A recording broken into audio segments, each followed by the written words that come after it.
why it's really important to have a plan and understand what your goals are. In fact, my camel out there is suffering right now with a broken back. So I actually found Pepe when it was only a couple of hours old, and I'm like, oh, this is a funny meme. Oh my god. Yo! Who is this Degen? The old man is swing trading over years at a time.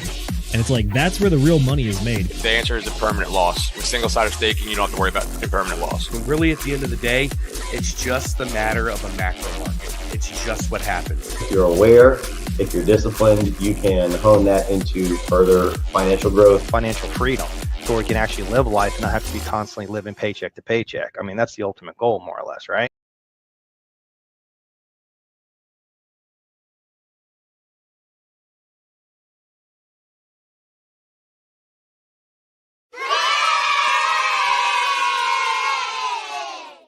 Ladies and gentlemen, boys and girls, crypto degenerates, ducks and squirrels, welcome to this fantastic episode number 83 of the Degen Roundtable. I am your host. My name is Will Stevenson. I'm an iron worker that travels around the United States building TV towers and radio towers. And in my free time, I like to talk cryptocurrency and degeneracy and self-improvement with fine assholes such as these gentlemen right here and yourselves at home. I'm joined tonight by my fantastic host, Mr. Zenith. Zenith is the Degen Roundtable's crypto, legal, and government specialist. I wanted to say analyst, but specialist and jack of all trades, master of none. And then we're also joined by our fantastic panelist over here, Mr. Agent J. He is the Degen Roundtable's great value technical analyst. He runs us through the charts and teaches us all about that stuff. Gentlemen, what's new and exciting with you? How are you doing? Zenith, what's up, bro? I'm doing pretty well. Actually played about 36 holes of golf over the weekend, over the course of 2 days. First day was not great, but you never know who's showing up to the course. And the second day actually was a lot better. And then outside of that, excellent day yesterday for everything sports ball related. Had Stanley Cup going on, even though it was two devastating losses for the teams that I care about. Caps dropped the ball. Oilers dropped the ball. They literally scored an own goal with a half second left on the clock. The Oilers, basically, one of the Vegas players went around to the side of the net, shot it at the net, but it wasn't going at the net. It was just going to go across the front of it. Oilers guy tried putting his stick in front of it to block it, but that is what knocked it in. And it was like, oh my gosh, that is the most gut-wrenching ending to a game I've seen in a hot minute.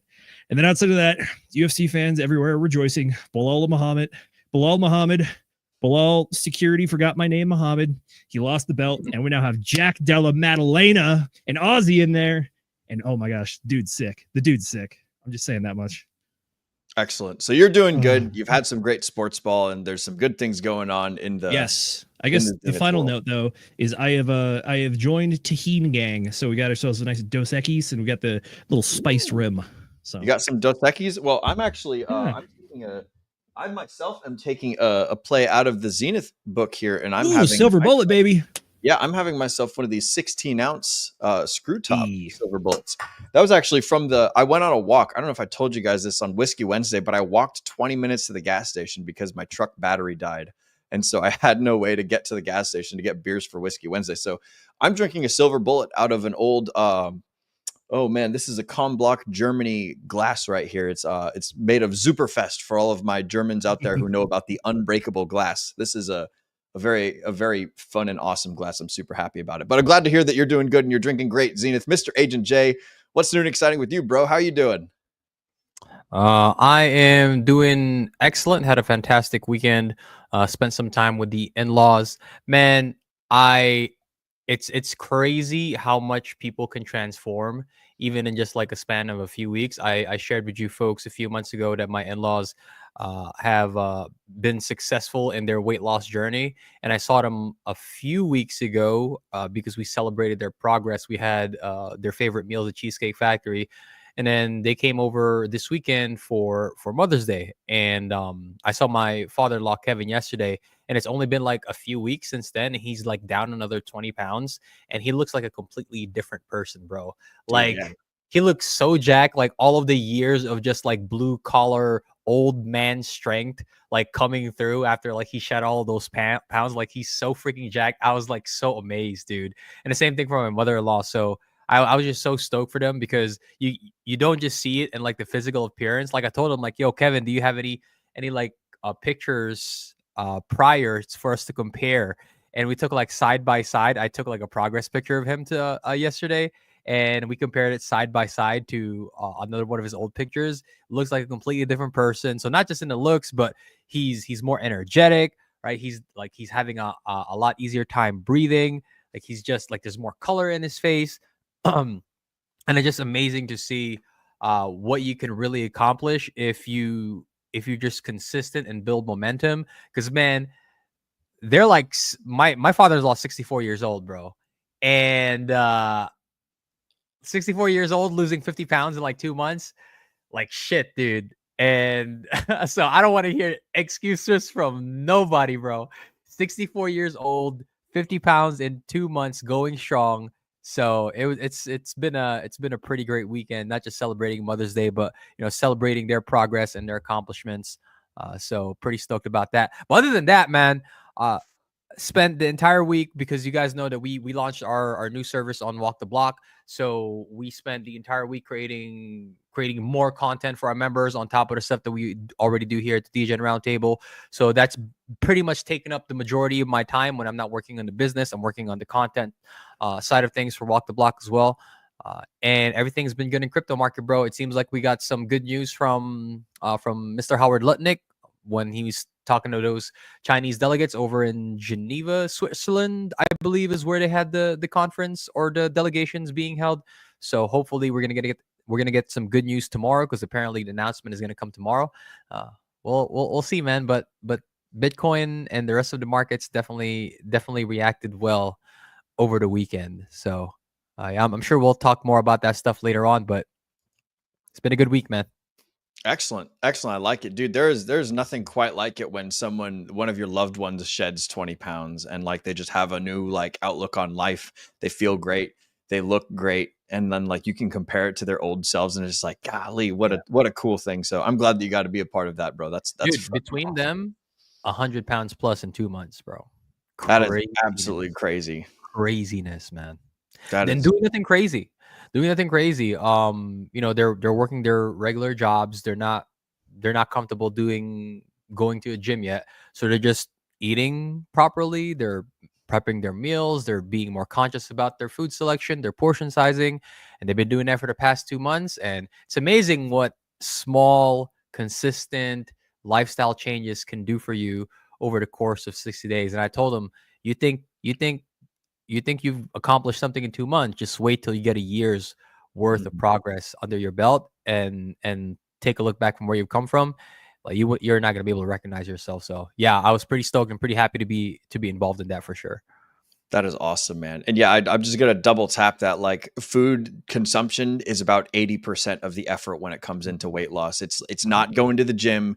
It's not working your ass off. Like your abs are made in the kitchen, I think is how the saying goes. Mm-hmm. Yeah. And it's just like, if you count your calories or if you pay attention to your macros and you're more, if you watch, your liquid carbohydrate consumption and stuff, the sugars and the breads and everything, you just pay more attention to the diet, you will get way better results than like just working your ass off every day, going out and sweating and doing all that crazy stuff. So shout out to them doing all that stuff. And speaking of shout outs, we're going to get to chat shout outs here in a moment. But before we get to chat shout outs, we're going to shout out all the fantastic mothers today. Happy Mother's Day to all you mothers out there in the chat. We love and appreciate each and every single one of you guys. Happy Mother's Day to all the moms out there. Mom, I don't know if you're watching this show. You're probably hanging out with grandma right now. And shout out to you, my mother, Christine Stevenson, super cool, awesome person. Shout out to Mrs. Zenith and to Mrs. Agent J as well. All the moms out there, all the moms in the chat and everyone, we appreciate you guys oh so much. And I'm sure that your children appreciate you as well. And now it's time to get to the motherfucking chat shout outs, everyone's favorite part of the show, where we're going to go and interact with you guys that are so kind to interact with us. Let's see who we got here. So I'm the producer today. So we're going to pull up, starting with Mr. Moonmutt. Good to be here on this happy Mother's Day. Absolutely, Mr. Moonmutt. Good to see you too, amigo. This is one of my real life friends. I met him a while back. You guys should go check him out and hang out with him if you're ever in the area. No doxing for you, good sir. I'm not going to tell people where to find you, so I'll leave that up to you. But yeah, Moonmutt, super cool, awesome guy. Go hang out with him. And good to see you here with us. Next up, we've got Mr. Hexagon lost in Asia. Hope everyone had a good day. You're absolutely right, broski. Everyone is having a good day because we're all positive here in Hexaco. I'm wearing my Hawaiian shirt. Jay's over there rocking and rolling with his hoodie. Zenith is feeling comfy over there in Arizona playing some golf and stuff. By the way, shout out to Don. I can't remember his last name, but Don rolls around to all the Ungrateful Dead concerts, and he met a couple Hexicans. And so he got these fucking custom Hex shirts made down in, oh man, I can't remember. I want to say like down in Bangkok or something. So I got one while I was at the Pulse Chain tour down in Vegas. So shout out to Don and everyone that's having good days out there. Mr. Zenith, let's go. Yep. I have to be careful. All right. So Amber Simon also says, hello, Amber. Good to see you. Glad that we could have you on the stream today. I'm just kind of rolling through these, I suppose. Yeah. Hexagon lost in Asia. Hex day turnover. What happened today? Is something happened in Hex today? Is there some cool price action or something? I will have to take a look, but tomorrow is actually a important Hexagon celebration day because tomorrow actually marks 2 years from the launch of Pulse Chain.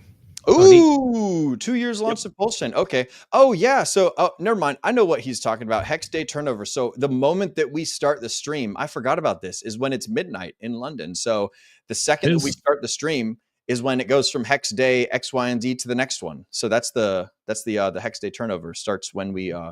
So, for all you guys that got your stakes ending on whatever the hell day it is, whenever the Degen Roundtable starts their streams at 8 o'clock Eastern, that's when it's midnight in London. That's when it's 5 p.m. over elsewhere. So it is the Hex day turnover. Yes, absolutely right. Yeah. I had forgotten about that. Next up for the chat shoutouts, we've got none other than Mr. Chad Donnerschwanz. Hello, fellow based crypto bros. Hello to you too, Mr. Chad Donnerschwanz. Good to see you, amigo, our favorite Pepe strongman on the moon out there, hanging out, having fun, doing awesome things. Next up, we've got Miss Tam Tam. Miss Tam Tam says, hello, my lovelies, with the little heart emoji. Hello to you, Miss Tam Tam. Welcome to the stream. Glad that we could have you. Happy Mother's Day, Tam. It is a fantastic day. Yes, Zenith also says happy Mother's Day. And let's see what we've got next. We've got Mr. Moonpilled Rational Optics. May your only pain be champagne. Yes, I agree. We've got actually on the subject, Miss Dr. Alan Chen sent me a toast to use this later tonight as well. So I'll make sure to get out to that one. But shout out to Moonpilled Rational Optics. He is a super duper active guy in the Degen Roundtable Telegram. He recommends at least half of the books that we read for book club. So good to see you, Mr. Moonpill. Celebrating first Mother's Day over here. Yes, happy child having time to you, Mr. Moonpill. I remember you talking to us about that your wife had just given birth to a kid recently. And so you guys are fresh new parents. And so that's fucking awesome, broski. Your first ever Mother's Day with your wife. This is great and beautiful. We love seeing it. Next up, we've got Mr. Brown, otherwise known as Farmer J. When 2 weeks, bro, it is always 2 weeks away. The things that are happening in Hexaco. So we may actually have some special news about that one today. At least personally, I think 2 more weeks for Ethereum might be starting today or this next week. So we'll go over that in the TA portion. But big things happening. All righty, excellent. Next up, we've got Mr. K. Hudson also saying happy Mother's Day. Happy Mother's Day, everybody. Is it time for Yo Mama jokes? Yes, it is always time for Yo Mama jokes, as long as we are showing our mothers more love and appreciation than we are making Yo Mama jokes. Let's see. Oh, 7 a.m. Oh, look at that. 7 a.m. is when we stream over where Mr. Hexagon lost in Asia at. Bro, you are exactly 12 hours apart from me. It is 7 p.m. over here in Mr. Tejas. That is fantastic. We've also got Mr. RH Max come in. Happy Mother's Day. Mr. Hex Glenn also saying hi all. Hello to you, Mr. Hex Glenn. RH Max comes back and says, I also think that the Pulse Chain fork snapshot today was May 10th yesterday with birthday tomorrow. Oh, yeah. So the snapshot would have happened. The snapshot would have happened yesterday. And then tomorrow's the birthday. Real quick. So obviously shout out to RH Max. Massive thank you for putting on the Quattro Cinco Hex conference that we had. Was that last week or 2 weeks ago? Last week. Yeah. Last dude, week. It feels and good. To celebrate the Pulse Chain anniversary or birthday stream, he's actually doing a birthday stream tomorrow, 3 p.m. Eastern time over on the RH Max channel. So go check him out over there. Hell yeah. Definitely go support RH Max. He does nothing but make good stuff. So shout out to RH Max again. We love to see it. We've got Miss Amber Simon coming back in, and I believe Miss Amber Simon has spoken in the chats before about being a mother. So love this, Agent J. I am on the same transformative journey and a hardcore believer of on my 3-month goal. So yes, Amber is also doing a fantastic job with her health journey. You guys can check it out over in the DGen Roundtable Telegram in our fitness chat. Shout out to Amber. Happy Mother's Day to you, ma'am, and glad to hear that you're on this awesome journey. That's freaking awesome. All right, and then we've got a thank you from Miss Tam Tam. We've got Mr. Large has come on in saying, let's fucking go. What's up, Degens? What's up with you two, Mr. Large? Glad that we could have you with us today in this fantastic Sunday news show. And speaking of it being Sunday news show, I had a good time with Large over in Discourse Syndicate's new show, Burn It All. Every Thursday, I believe RG3 is trying to do a cigar show over there. Ooh. So this last week, they had Triple Dads, Chrissy Man, Charlie, and Miguel on. And they were cutting it up, having a good time, and we were having fun in the chat. So good seeing you again, Large. Yep, hell yeah, broski. We love it. I might have to go smoke a cigar of my own. Go into Alan's backyard and light up a campfire and have a cigar myself while they're doing that stream. That's freaking awesome. But enough about me and enough about cigars and things. Let's get on over into the meat and potatoes of the show, Mr. Agent J. We'd spoken in the green room about some technical analysis, and we'd been teasing about some of this stuff and ideas and things in the beginning of the stream. Would you like to take it away for some fantastic TA, good sir? And then Zenith, you had something else that you wanted to talk about as well, not just only in TA, but also with the stuff going on in the States and things. So that's what we're going to get into for today. Okay, let me go ahead and pop in my chart over here, if you would, Mr. Producer.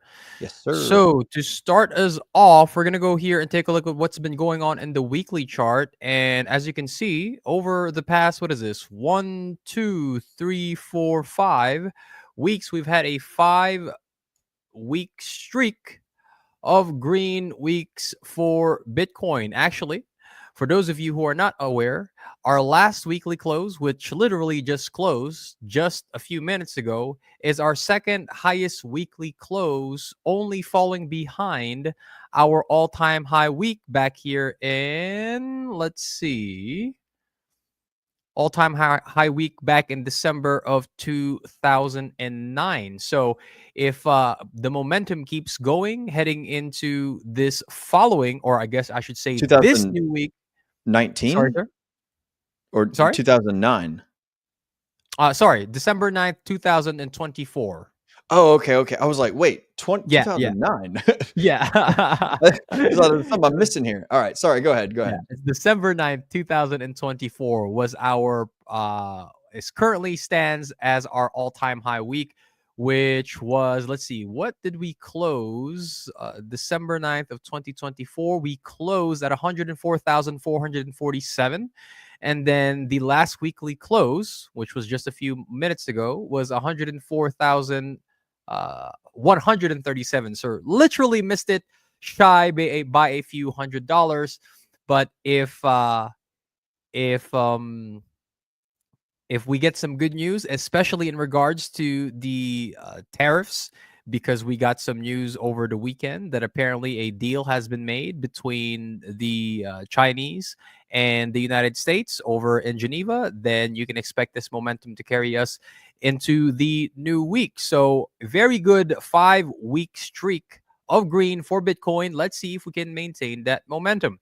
Before we actually go and take a look at the price analysis here, let's go and take a look at what's going on in the Lucas cycles for you 60-day cycle practitioners. So at the end of the day, we've been kind of bouncing around two scenarios for the 60-day cycles. We have my main cycle count. Sorry, that's the Elliott wave analysis. We have my main cycle count, which is currently sitting at day number 35 of the 60-day cycle, with a day number 33 high, which means we are in a right translated cycle.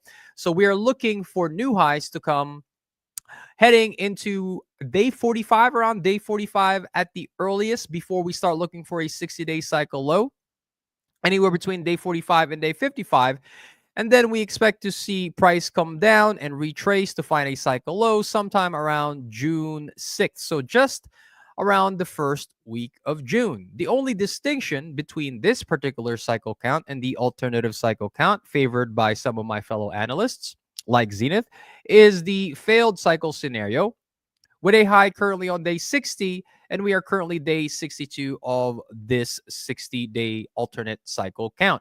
The main distinction here, because both are going to be right translated cycles, is where you take your profits. If you are favoring discount and you think that we are reaching a local high, that means you're looking to take profits sooner rather than later for Bitcoin and all of your other positions, whether you've been buying them spot or you entered some like long position, etc., etc. You're looking to take profits sooner rather than later, as opposed to my preferred cycle count, which means we're not looking to take any profits until about 2 to 3 weeks from today. So that really is the main distinction. Which one plays out? Yet to be determined, right? But the end result is basically the same, which is the cycle lows are going to line up on top of each other, and then the field is reset once again.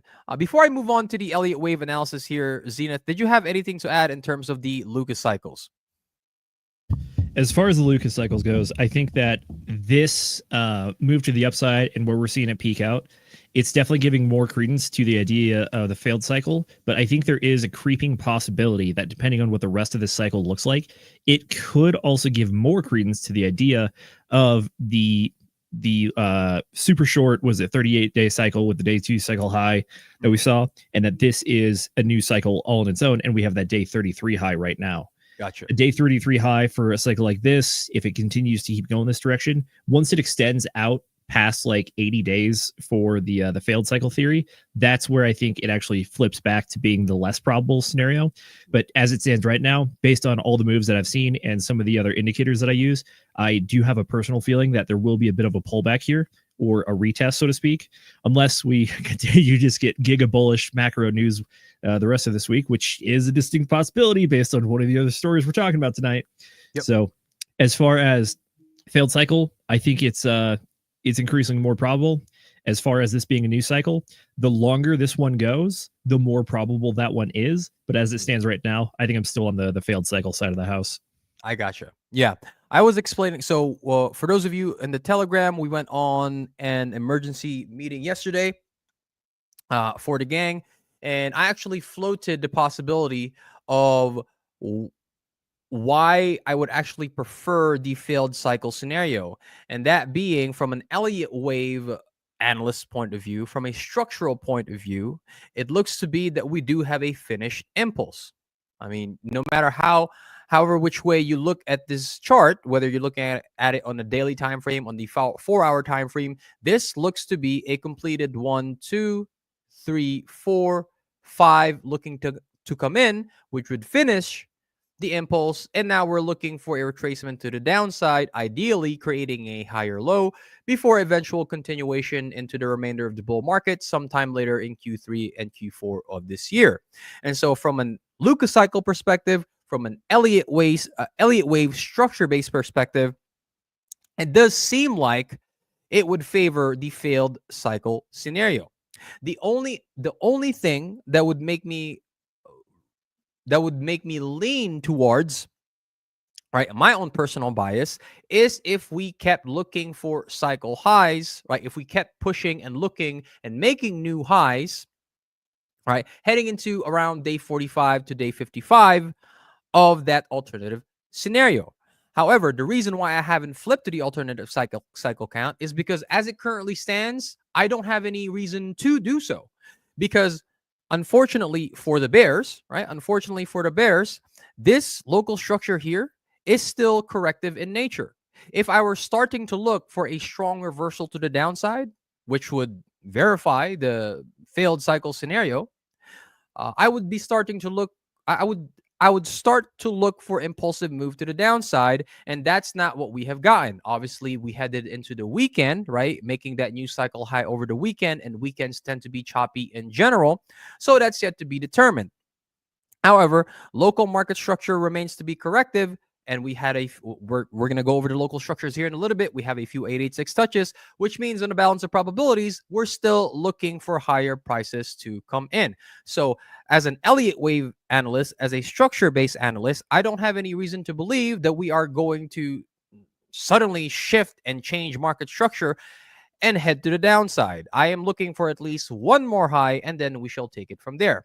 However, before we go over the local time frame, let's go over and stay here on the daily, and let's take a look at the bullish and the bearish scenarios here for Bitcoin.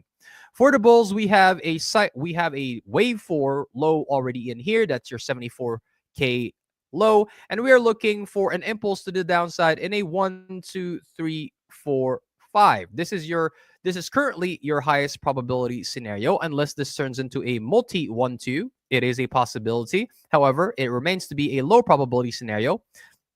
So this is our highest probability bullish scenario at this moment in time. If we are going to start to look for a retracement, making the assumption that your high is in, then your targets for the wave 2 are right around here in this green box of support between 88,349 and 80,098. That is your major Fibonacci retracement areas between the 0.5 and the 0.786 Fibonacci, with an invalidation here at the 886, currently sitting at 77,397. A particular point of interest for support, if price were to make it down here around the golden pocket, is around 84.7 and 85.1. That is a very tight range for price to fall into. Why? Because if we zoom in here slightly, you realize that we have a chunk of major horizontal support currently sitting here at between 84.5 and 85.1. You have a weekly naked point of control at 84.5, a monthly naked point of control at 84.7, and a daily naked point of control sitting at 85.1. This also just happens to be, by sheer coincidence, the 618 Fibonacci, which is your golden fib. It is an area of great value that investors tend to zone into when they're deciding where their entries are going to be. So the fact that we have a chunk of horizontal support here, as well as the 618 Fibonacci taken from the swing low, 74K swing low, to our current high at around $105,000, tells me that if price were to make it down there, yet to be determined, right? But if price were to make it down there on any major pullbacks, then you could expect that price point between 84.5 and 85.1K to serve as very, very, very strong support for the bulls.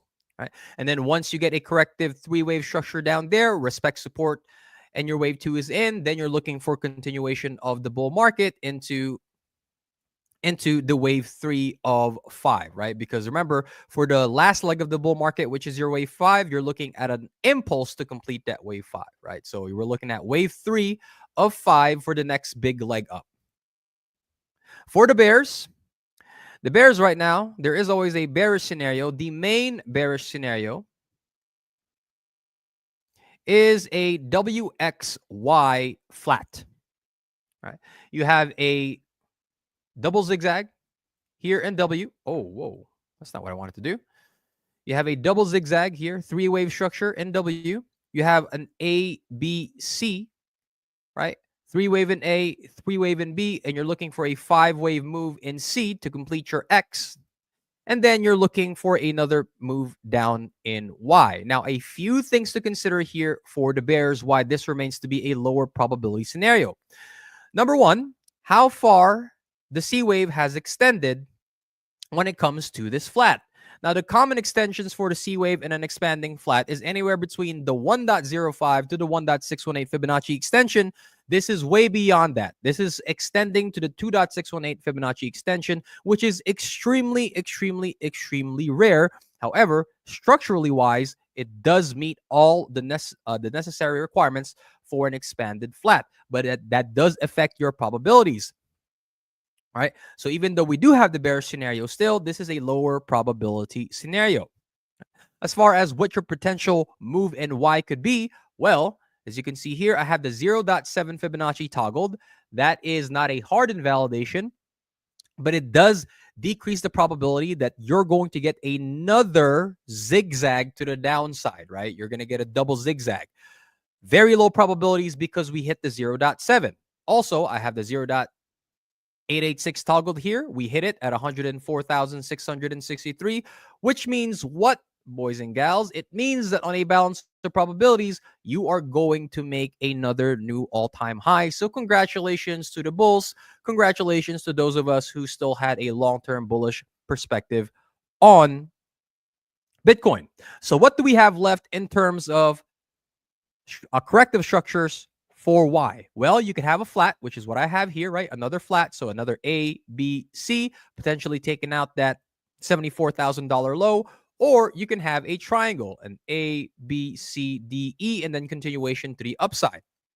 All right, yet to be determined, because we are just now finishing.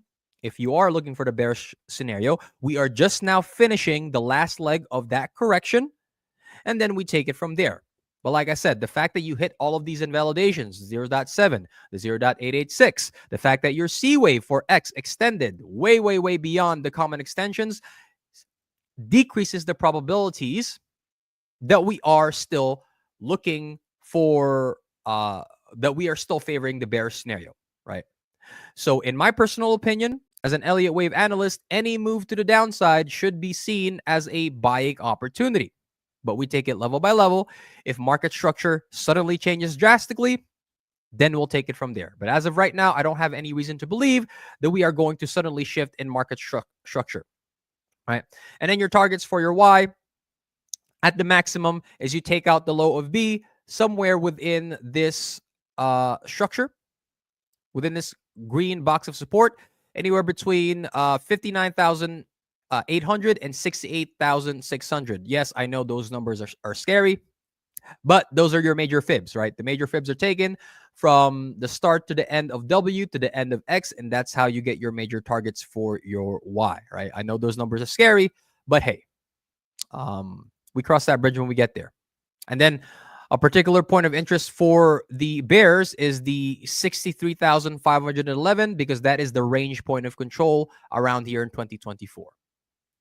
Okay, so that's what we're currently seeing on the daily time frames, right? Your bearish scenario remains the low probability scenario, but we do have to consider it because an analyst must always have a bullish and a bearish scenario. Now, why do I think we are looking for more highs? Let's go ahead and zoom in here to the 1 hour structures. All right. And this is what I mean, boys and girls.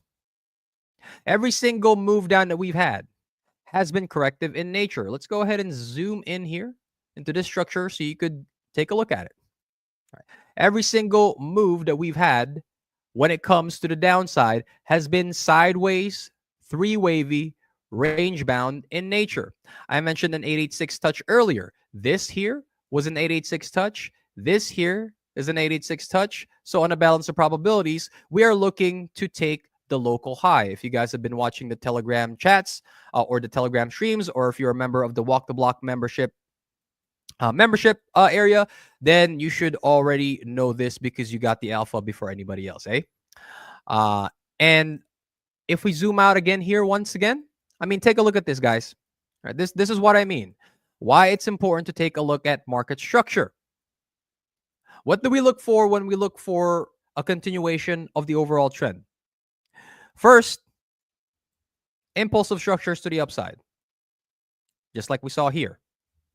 Number two, volume to accompany the move up. All right. And then we'll go over it here after the analysis. Every single move up that we've had, not did it only have bullish market structure in an impulse, not only did it have volume to accompany the move, but it's also been supported by local bullish divergences in our CVDs. And then finally, every single time we've had a move down, consolidating in nature. Right? That's the first area. That was our that was our move from the $74,000 low. Next move up, bullish impulse, bullish market structure, accompanied by, surprise, surprise, volume. And also local bullish divergences in our CVD. And then, whenever we get a move down, corrective and range bound in nature, which means we look higher. The next move up. Are you starting to see the pattern yet? Bullish market structure, accompanied by volume, supported by local bullish CVD structures, which means we look higher. And then finally, we get to the current local market structure, and you can see a repeat of exactly what has been happening every single time price has decided to move down. It has just ranged sideways which means corrective in nature, which means on a balance of probabilities, we look for the high to be taken at least one more time, and then we wait for the next range to form, and we take it from there. The range is going to tell you everything that you need to see. So, as of right now, I don't have any reason to switch bearish, right? We are still looking for opportunities to long or to buy spot and wait for another move up. And then before I finish here, let me go ahead and switch over to the local CBD chart so the folks at home can actually see what I mean by bullish CBD divergences. Let me switch over to that screen real quick. Oh, you're coming back. All right. Here we go. Well, I've got it up. Bam. There we go. This is what I mean by local CVD divergences, right? We're here on the 1 hour chart. I actually want to go ahead and switch to the 5 minute. This is a day trader's tool. Right? You can see that we have local bullish CVD divergences. That means higher lows in price, lower lows on your CVD indicators. Here's a cumulative CVD indicator. Let's take a look at what's going on the spot CVD. Same exact story, right? Higher lows in price, lower lows on that CVD indicator, which means we're more than likely going to take that local high. On the perpetuals, same exact story. Higher lows in price, lower lows on your CVD indicators, which means the exact same thing. You're looking for the local high to be taken. This is what I mean. The three variables that I personally look for: bullish market structure, volume to accompany the moves up, supported by local bullish CVD divergences, and any move to the downside is corrective or range bound in nature, which means we look higher and higher and higher. Throughout, ever since we flipped bullish at 78.5K, it has been the exact same story. We haven't gotten everything correctly, but we've gotten like 80% of the moves correctly, right? Which is a pretty damn good hit rate, if I do say so myself. All right. So unless market structure shifts drastically, volume comes in on sell side, and then that move is supported by bearish divergences on the CVD, I have absolutely zero reason to flip bearish. And I will leave you with that. Real quick, as a point of order for the folks at home, CVD stands for cumulative volume delta. What it is effectively an indicator of buying or selling pressure. If CVD is rising, it means there's an increasing in buying pressure. If it is falling, it means there's an increasing in selling pressure. So what Jay is looking at in those charts there is that when we have those moves to the upside, you see that CVD is actually moving towards the upside, saying that there's more buying pressure. But what's kind of interesting, especially with the last little area that we've been in, which is that price is like slightly ticking up despite moving sideways largely. But at that time, that's when you see your indicator, the CVD, actually falling, showing that that is the area where it's starting to sputter out a little bit. So once CVD reverses and starts going to the upside, then that's a possibility of another big moves coming. Yeah. And the reason why I like using the CVD, right, the cumulative volume delta, is because most other momentum indicators are severely laggy. Right. And the reason why we take a look at this kind of stuff on the smaller time frame is because we want to know what's happening now. We do not want lagging data because we want to get ahead of price action. And if you get bearish CVD or bullish CVD divergences, in this case, bullish, supported by bullish structure, supported by volume, it means that every single time that the bears are trying to push price down, right? It's a delta. It's giving you the delta. That means that every single move down is being absorbed by what? Local buy, spot buying pressure, limit buys, and limit longs, right? And that's where you're getting that divergence, that bullish divergence. And then it's the opposite for the bears, right? If I'm going to shift drastically to a bearish position and I'm going to start entering shorts, well, I need to see impulsive market structure to the downside. I need to see it accompanied by volume, right? And then I need to see it supported by local bearish CVDs, which means every single move up is being absorbed by spot selling, limit shorts, and limit sells. It tells you what's going on in the market now. It is not lagging, which is why it's so powerful as a day trading tool, because it's allowing you to get ahead of what the market is doing, what's potentially going to happen in the market, right? Obviously, it's not something that you use as a singular indicator, like you just see me. I use it with Elliott wave analysis, and I use it with volume. You never just use a singular indicator, but it is extremely powerful as a trading tool if you know how to use it correctly, which is why it's something that we focus on heavily in the Telegram streams when we actually talk about potential entries, whether you're entering long, you're entering a leverage position, long, short, what have you, spot. Like it works for any of those. True. Mr. Will, I do have a screen share if you're ready. Okie dokie. Before we get comments?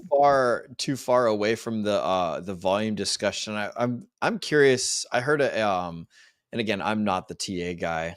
Just to lead off with that, but I remember one of the rich people in one of the books that we were reading said that like millionaires do technical analysis and billionaires trade off of moon cycles. When I was looking at the volume spikes down there on the bottom of your last chart, Jay, I was like, huh. I wonder what those spike patterns would look like when correlated to like, waxing moon versus waning moon and like full moon versus whatever. And just if it's woo woo wah wah magic or if there's anything to it. Hey man, I am not opposed to using anything to give me an advantage. All I know is I don't know everything. And so if moon cycles make me a better trader, hey, I'm willing to use it. Right. Like, I don't discount anything. Yeah, there we go. All right, Zenith, go ahead before I distract us too much on the magic. It's funny you say that though, because I actually did run a moon phase cycle trading simulation previously, and it was like, well, it's you come out like maybe 10% ahead, but by anything it could be just margin of error, or that the moon cycles lined up nicely with the Bob Lucas cycles there. But yeah, I would have guessed that it'd be just like a volume thing, whether it's buying or selling. Like not that moons would guarantee a bunch of enthusiastic buyers or a bunch of scared sellers, but it's just like that's when the people feel the bloodlust in their veins and everyone turns into werewolves. And, full moon, those red and green buttons, man. So anyway, I'm sorry. Continue on with your regular smart people talk. All good. Alrighty, so I guess just to close out some Bitcoin stuff, the moving averages are starting to look back in the healthy area. So we talked previously about how we had the death cross, which is that the 50 daily moving average crossed below the 200 daily moving average. But now we've actually started to see the reversal of it. So the 20-day is now above the 50-day and above the 200-day, and we're closing in on that 50-day, coming back above the 200-day moving average. These are good signs for a bull market. And if you want to, one person who's really good on the averages and whether they're spreading or closing or whatever is Boogie. He does good stuff, and he and Tweaky had an excellent stream on, I want to say it was Sunday night. So go check that one out if you're interested in that stuff. But as far as the averages, we're well above the 20-day, signaling a very, very healthy move towards the upside, and we're even a good chunk of change above the 50-day moving average, which again indicates a very healthy move to the upside here. For the RSI, I will note we are technically in that oversold area, but if you remember previously, once you get into that oversold area or overbought, excuse me, that's where you're above 80 on the RSI, that you're above 70. That's when you can really start to see those big moves in directions. So we had a big move towards the upside that we talked about last week or 2 weeks ago at this point, probably. And even then we didn't break that threshold. We kept bouncing off of it, but now we finally punched through the upside. And that's where we saw this big move and took that big step up. Shoot, we went up about like $12,000 on Bitcoin price in that one move. So yeah, it's a pretty healthy size. But in my personal opinion, there is one coin out there that's finally starting to give us a little bit of hope left after it left us absolutely down in the dirt on sentiment. And that is none other than Ethereum. Ethereum went all the way up to about 2,600 and change after having a recent low around just a hair under 1,400. So it's pretty close to a 2x right there. But I will say this is giving people a lot of hope, I think, because it's showing that Ethereum is not dead, as much as that has been the narrative this cycle. And that is quite a substantial move, if I do say so myself. And to get it even more granular for all of the Elliott wave nerds out there, I think that Ethereum has actually done a very near perfect Elliott 5-wave move when it comes to what they're up to. So over here on May 6th, we have our wave 1. We have our retracement. We have our wave 3, which is our largest and most aggressive usually. And then we have our wave 5, one of the other things that really tells me this is a good indicator of an Elliott 5-wave cycle is that the volume matched up right with that beautiful wave 3. Look at that. This is honestly, in my opinion, this is about as textbooks as it gets, except for one other, which I'll cover here shortly. But yeah, Ethereum has some life in it finally. And well, as a result, we also saw a lot of running in a lot of other coins. Notably, some of the Ethereum-based meme coins, Pepe and Doge, they both had very similar runs towards the upside.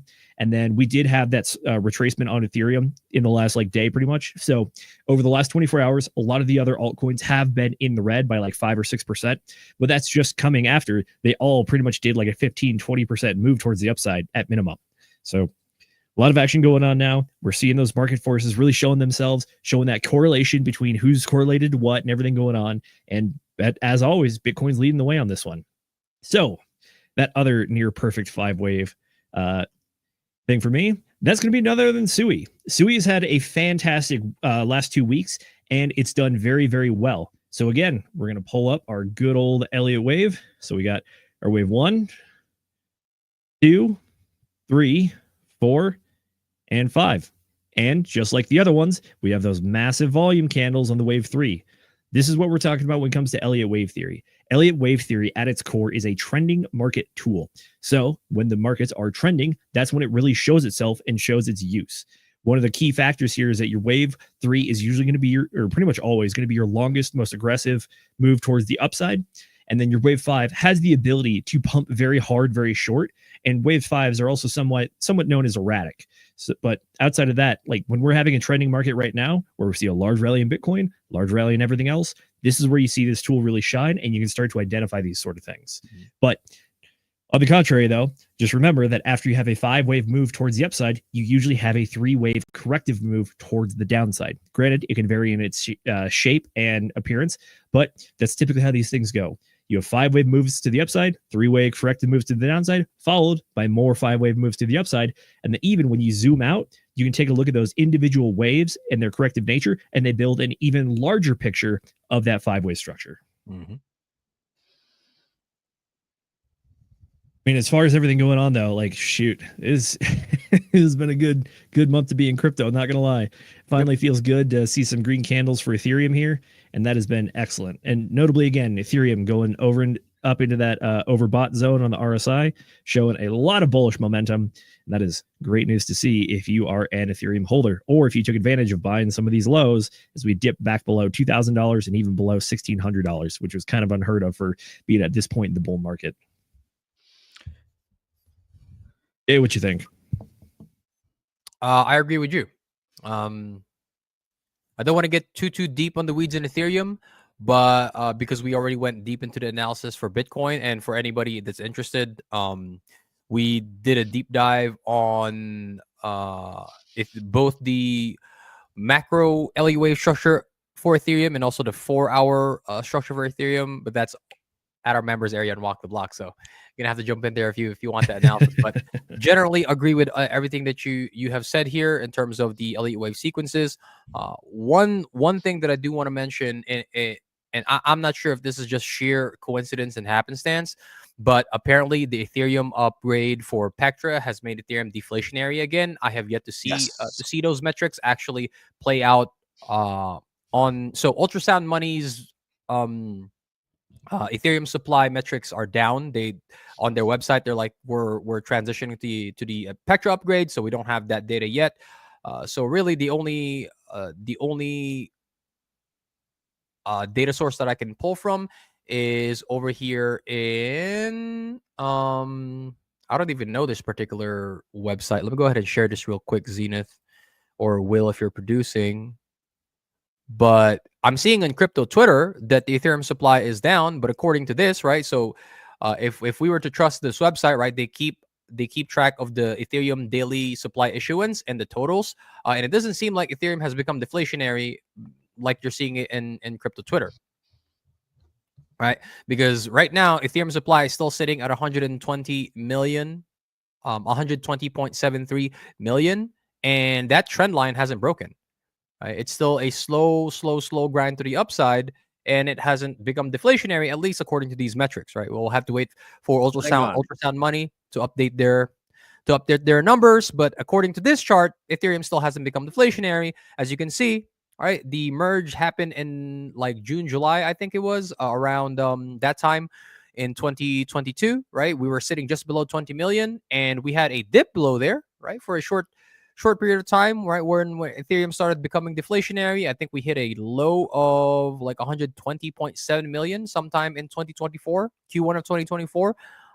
But it has been on an uptrend since, and it's basically back to where it started. Throw it on a 1 month chart, Jay, if you would, please. Yeah, absolutely. So we're on a 1 year.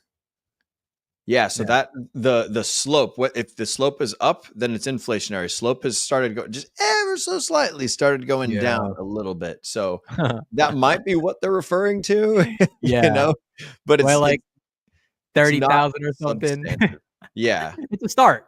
Hey, it's a start. You know, it's not millions, but it's tens of thousands. So I think it's a start, right? We got to give Ethereum its due. It has made a nice move up. On the stream, I mentioned that I think the ETH Bitcoin bottom is already in, especially with the strength of this move. Dominance has convincingly made a move down. That long-term bull market trend line for dominance still has to be tackled.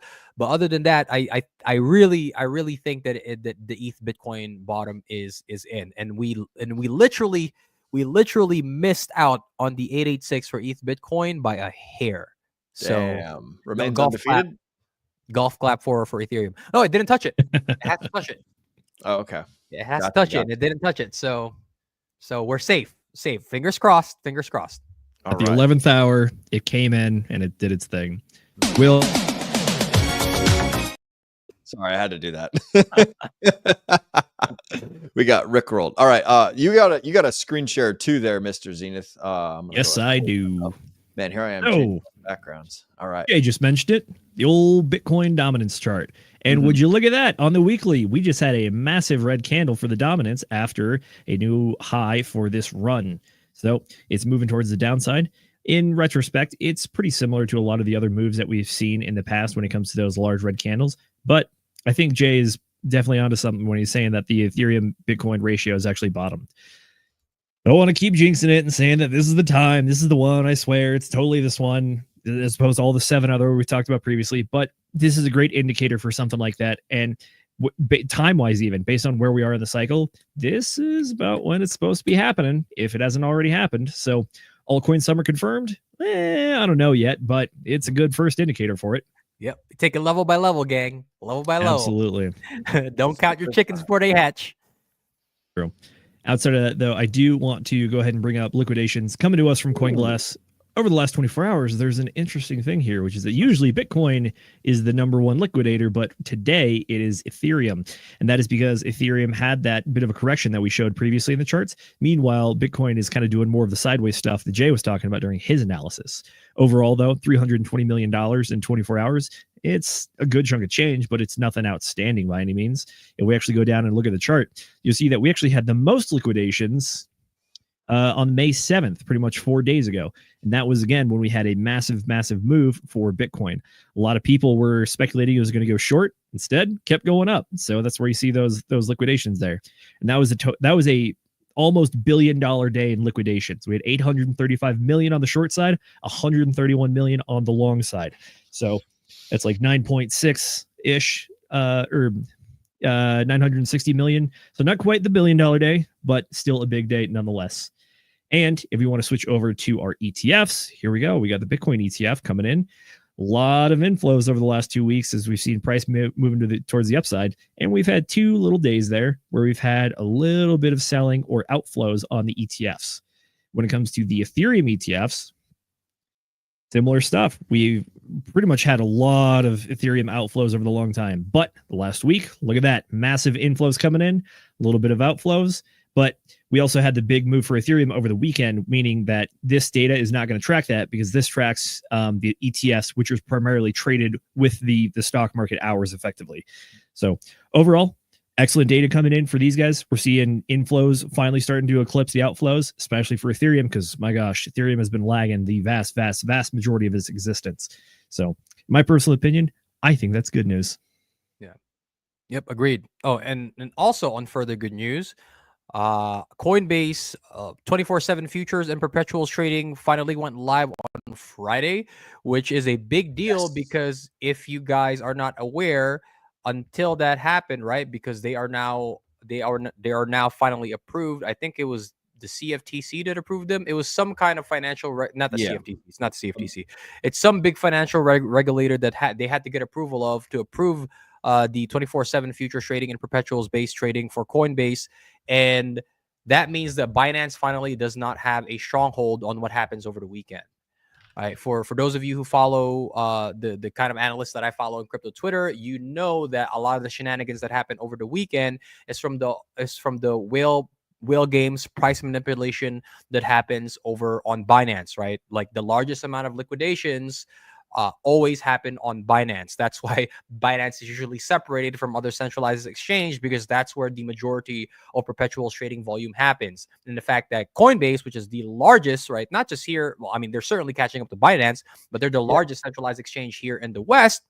When Binance got ousted, right, now they don't have a stronghold on the Western markets, which is very, very, very good news. So we'll see, man. It's their first weekend. We'll see how it plays out. But I think it's good news, not just for the Degens that use perpetuals and use leverage for trading, but I think it's good that we don't have a monopoly over the weekend perpetual trading that Binance used to have once upon a time.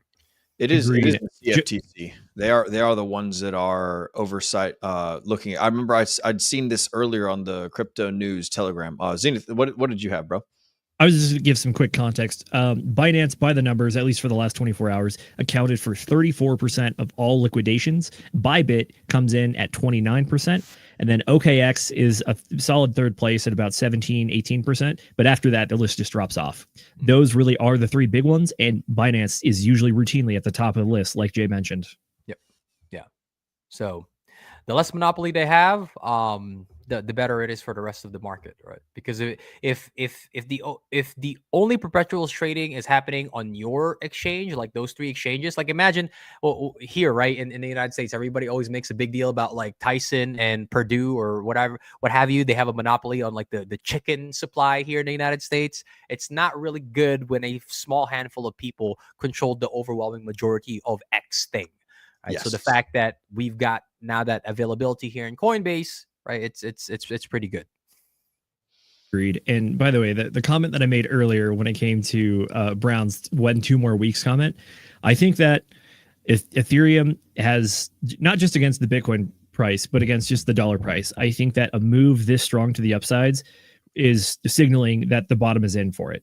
And at this point, if you can just consider this first upside, the wave 1, it means that the wave 3 is going to be what's falling in after it, after our little slight wave 2 correction. So I'm personally expecting some big things out of Ethereum for the rest of the year. I think that the charts are lining up that way and the macros are lining up that way as well. If it's true that Ethereum is going to go deflationary again, that is going to be a big key factor in helping facilitate that run towards the upside. Yo, also, remember what happened last week? BlackRock talking to SEC, and one of the main high-ticket items was inclusion of the staking mechanism. What does TradFi like? Well, they like passive income on a low-risk investment. What's one of the big value props for Ethereum? Well, you stake, you help secure the network, you help increase the security layer, and you get passive income, but it also helps with the deflationary aspect of the whole damn thing. So if that thing comes to fruition, yeah, definitely bullish. Especially if Fed starts cutting rates. That's more on that later. Yeah. But to your point, the proof of stake mechanism is actually a very big deal for Ethereum right now. And by the way, I think was it the fork happened on September 15th? I looked it up because I was curious earlier. But pretty much since then, we're in the proof of staking world, meaning that people are incentivized to lock up Ethereum on chain in order to get that yield. Locking up value on chain is an excellent indicator of the ability. It's a good indicator of intentions and indications for people who want confidence for bringing their money on board, because it shows other people are here, other people locking it up. It increases the confidence level. Additionally, if your Ethereum is locked up, guess what it's not doing? It's not in liquidity. It's not in liquidity pools, and it's not on the open market to be able to be bought and sold. Meaning, theoretically, it should be allowing price to move faster, quicker in that regards as well. So, I know we've been really sleeping on the Ethereum ETF ever since it came out, and we saw the terrible numbers for almost effectively a year now. I think it came out in June of last year. I mean, so Ethereum's almost at 1 year, but I mean, we're not really sleeping on it. I don't think that's I don't sorry. That's disappointed by the that's right. We're not sleeping on it. It's just not really much to talk about, you know? Yeah. It's been a whole big old nothing burger. Yeah. That's really what it's felt like. Yeah.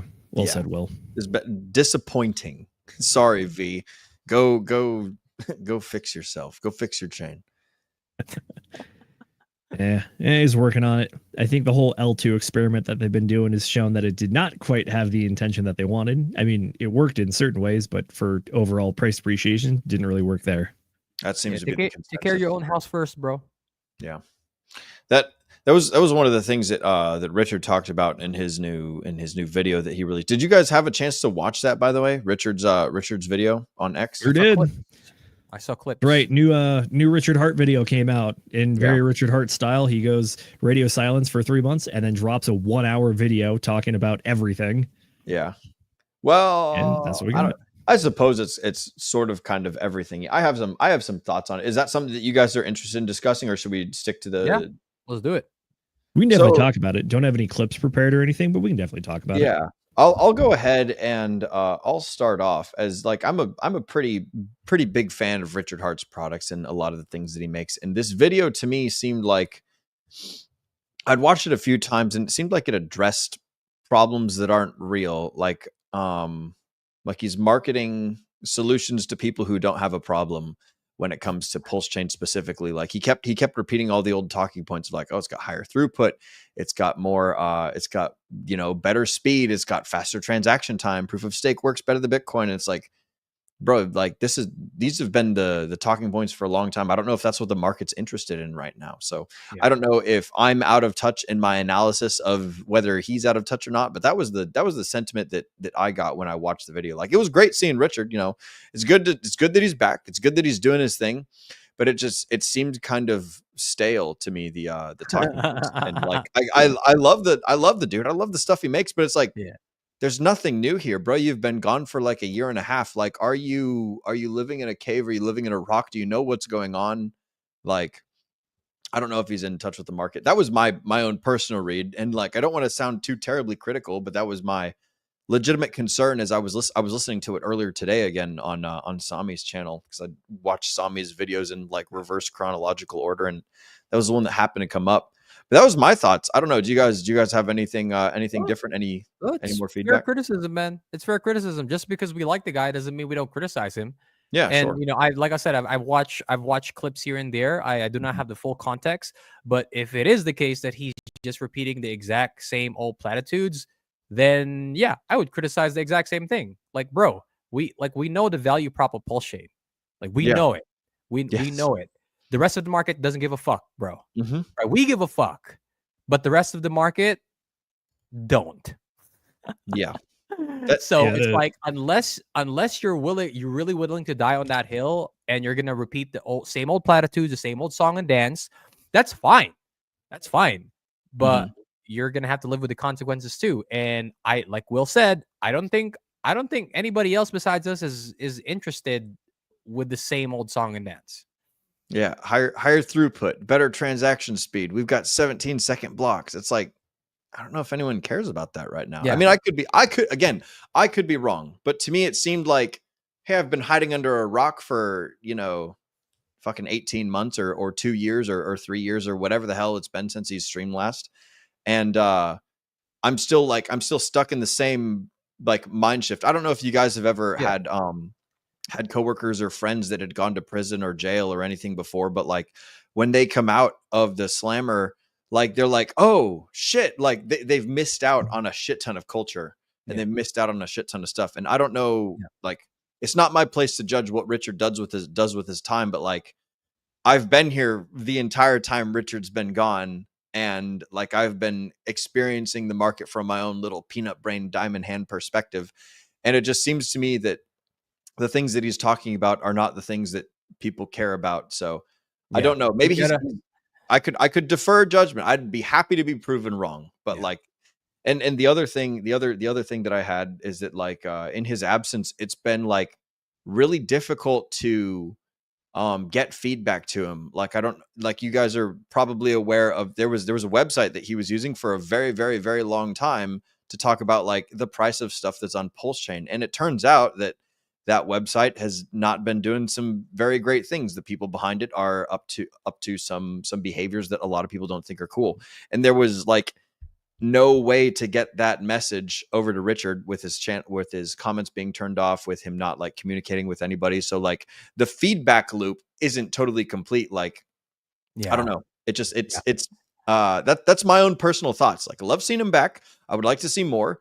He doesn't owe me anything. I don't expect anything, but it felt like the same stuff over and over again. Dude, you're absolutely correct, man. And you gotta figure out a different way to either market or galvanize the community in some way, right? Because look, faster throughput, cheaper fees, 100% decentralization, right? Own your own keys, right? Own your own coins.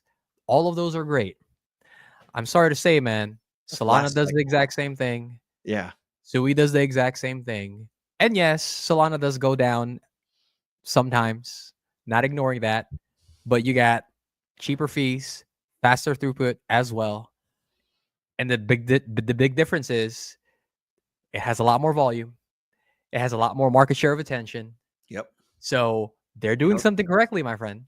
You know what that is an indicator of, Jay? Yeah. Marketing, which is the thing that he talked about, which is like he identifies the problem and then is like, all right, guys, go take care of it, or something. Like I'm gonna sit here marketing, like, you know, I'm describing to the farmers how to buy the sharpening implements for their horse-drawn plow in the world of the tractor. Like we're still talking about the old stuff. So I don't know. Just my own 2 cents. Again, I'm just little old Will Stevenson over here, just Mr. Producer on the Degen Roundtable podcast. Like, what do I know? Fair, that was my sentiment. A lot of people in the Pulse Chain community are afraid to fucking criticize him, but like these are important things, right? Just because we like him, right? If you care about somebody, then you're open to stand within that fire, right? Like we criticize each other all the time when we fuck shit up, right? And that's because we respect and care for each other. Like if I didn't give a fuck about Richard Hart, I'd just be like, yeah, man, he's good. Yeah. Will, you don't need to be a TA expert to come to the same sentiment that I think you arrived at there. And especially the marketing one is kind of a bit of an oxymoron, which is like Richard doesn't want to do marketing, but he singularly is the largest person that could do marketing most impactfully for his own project there. It's a weird position he's arrived at. I mean, if you're just a person that believes in like the tenets of DeFi wholeheartedly, you don't want centralization, all that stuff. Yeah, sure. But at the same time, there's the reality on the ground, which is that marketing works. Marketing has been shown to work very, very well for a lot of other things.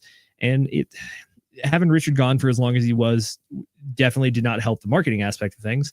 And like you said, there really wasn't a whole lot of new information or even a difference in the information that's been out there since between when he left and what he's back now. Yeah. Pretty much the only new thing is that he reduced incentive token emissions rate and launched pumped out tires. And those were very, very briefly mentioned. Granted, I think they're both very important factors, but like Jay was talking about in the beginning there, like anybody who cares about the tech and is in it for the tech is already in it. Everyone else clearly doesn't care. And yeah, we can sit here and sing the praises of the chain and be like, oh, it's so good that it's so fast. It's like, yes, I love that. I really do. At the same time, though, everybody who loves that is already in. And I don't think it's that convincing of a sales pitch to get people over here doing that kind of stuff. I think there are more convincing sales pitches. Like, honestly, just like lean harder on Hex. And that, I think that is a better sales pitch than technicals of a blockchain. We've got some feedback here on the subject of people giving feedback. We got some feedback from Mr. Beyond All, and shout out to Mr. Beyond All. This is his first chat of the night, so this will count as your chat, broski. I'm glad you're expressing your opinion. Can you state what he would have said instead in the current RH ecosystem? These points are the facts that he is stating, and in my opinion, these should always be stated. I don't disagree with you. You are 100% correct, Mr. Beyond All. What I'm saying is that when people go through life, there is the golden road to be taking through life is that of constant improvement, constant getting better, constant honing and doing bigger, better things and whatnot. And that's not necessarily like what Richard was talking about are all factual things, and none of them are wrong. And they're all like good stuff, but it's not new information. It's not spicy. It's not saucy. There was no like, there was nothing new. So like if I, were to disappear from the Degen Roundtable and then I come back 2 years later and I say, hey guys, everything that happens is all just campfire stories. And I haven't I haven't grown up in my worldview about everything. And I just stay the same as what I was 2 years ago. Then it's like, oh, what did you spend that last 2 years doing? Like, why am I giving you my attention right now? Why am I interested in adopting or in adopting a followership position under your leadership? Or why am I like on the boat that you're sailing, right? Captain and passenger kind of thing.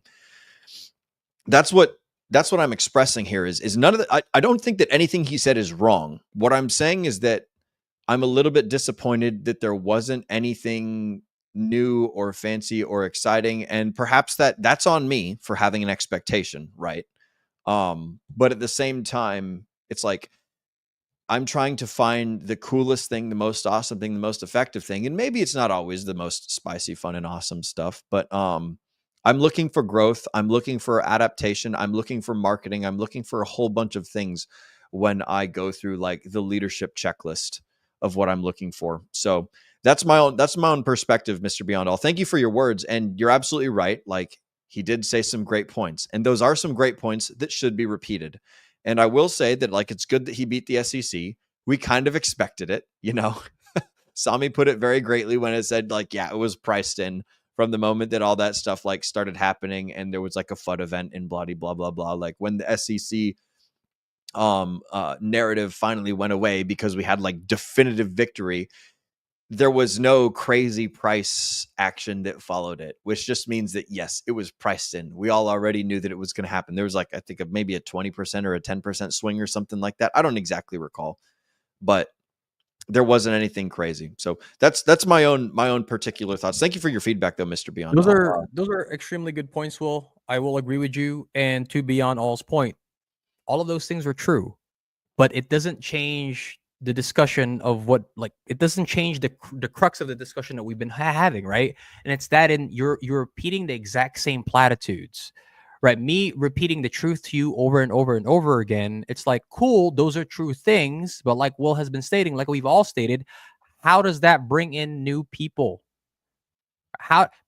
Because if those things worked as well as you thought it would, we would have more people in Pulse Chain right now. Here's the example that I always like to use when I talk to Pulse Chain people about this. What happened with Donald Trump in 2020? I had this conversation not with just people in crypto, because the comparison applies to a lot of different things. But I had this conversation with a good friend of mine who also happens to be in crypto. But we were having a discussion about how, like, why didn't Donald Trump say anything different in 2020 that he did in 2016? Now we could get into the weeds of, yeah, he lost because they scammed him because of legacy media, et cetera, et cetera, et cetera. But here's one of the main variables that you cannot ignore. Donald Trump went into the 2020 elections talking about the exact same fucking shit that he did in 2016. And I told people, everybody that was going to vote for Donald Trump, the forever Trumpers, were going to vote for him regardless. Yes. And if you went and you went to the 2020 debates and you did the exact same thing, you needed to win over your swing voters. You needed to win over the mothers in like rural America. You needed to swing some of those. You needed to swing the black vote to some measurable degree. That's what you needed to do. And guess what? You saying the exact same thing up there on the presidential debate that you did in 2016 cost you, right? Now, all of the other variables probably cost you as well, right? I'm not denying that there were some shenanigans. I'm not denying that the legacy news media did everything that they possibly could to make sure you lost that election. but you cannot abdicate the responsibility on your end by going up there and thinking you could win talking about the exact same fucking thing. I mean, for goodness sake, man, he didn't even go up there and talk about the Nobel Peace Prize, the 3 Nobel Peace Prizes that he was nominated for. Yep. That was a pretty big damn deal. No mention of it. What's Right? that like? If you're not growing, you're dying. Like that old aphorism. Like if you're the same thing several years down the road, whether it's Trump, whether it's Richard, whether it's fucking Elon, whether it's me, whether it's, you know, your fucking 4-year-old child, right? If you're the same thing X, Y, and Z space down the road, then are you still relevant? If you're the same business, even, right? If your business hasn't grown, or if your business hasn't got better, or if you haven't like honed your experience, if you're not constantly improving, you're gonna get outcompeted by everyone else who is. Dude, and that's why it's like I have to criticize him on this, because for goodness sake, man, the guy we know that he's an astute marketer, entrepreneur. He made his fortune in freaking sales, man. Right? You know the speed at which technology evolves now. You think if Apple came out with the exact same product over and over and over and over again that everybody's going to buy from them? There's absolutely no way, right? Because on face value, it looks like the exact same thing. But you think if Apple didn't add all of these other features, you think if Apple wasn't integrating AI into their stuff, that other software technology companies are not just going to outpace them? There is no way. All right. Yes, faster throughput, fantastic. Right? Complete utter decentralization, fantastic. Lower fees, fantastic. I'm sorry, my friend. There are other L1s that also have lower fees, faster throughput, but they have a larger market share of the freaking attention, bro. Yep. Shout out to Kenturian54X. What Cultivate Crypto has been saying lately about Sonic being the perfect L1 with instant transactions and low fees and DeFi built on top.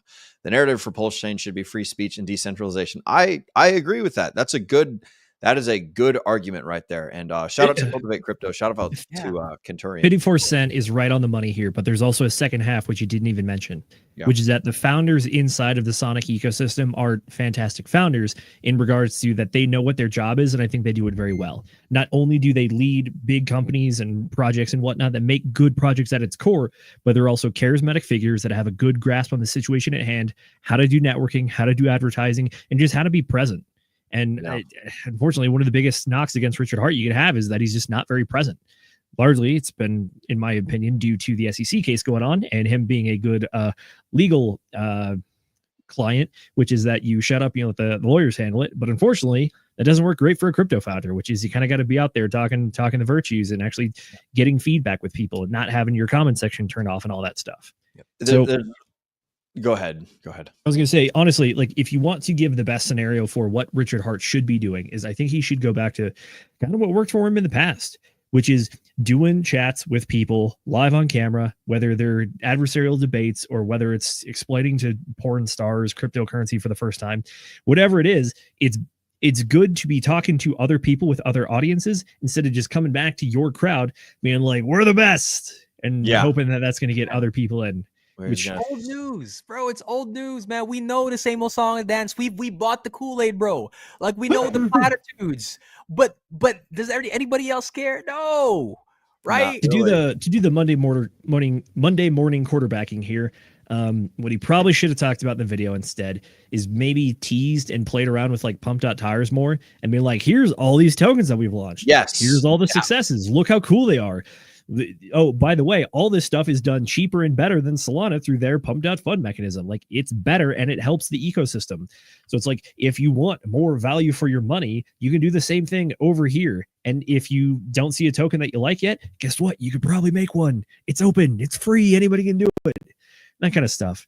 Granted, I think he had relevant points when it came to the new information that he put out that he's not previously talked about was the L2 issue that Ethereum has been dealing with. We mentioned earlier in the show.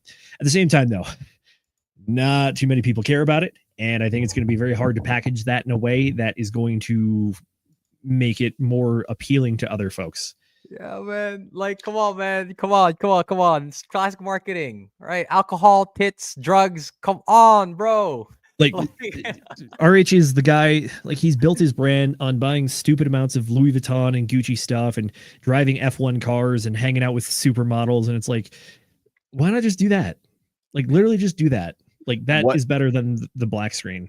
What Tate did when he was coming up in his whole marketing thing is he used the Hustler University model where he got people to create channels based on his own content to go and create their own little separate offshoot channels that like shot everyone over to like, hey, go sign up for the War Room. Hey, go sign up for Hustlers University. Go pay this product. And then when they sign up using content you made and the promo code that you offered using your stuff, then you get a free kickback from the money they're spending on my little process, my little protocol. I'm doing all the legwork. All that you have to do is the marketing. That's how Andrew Tate became the most marketed man in the world.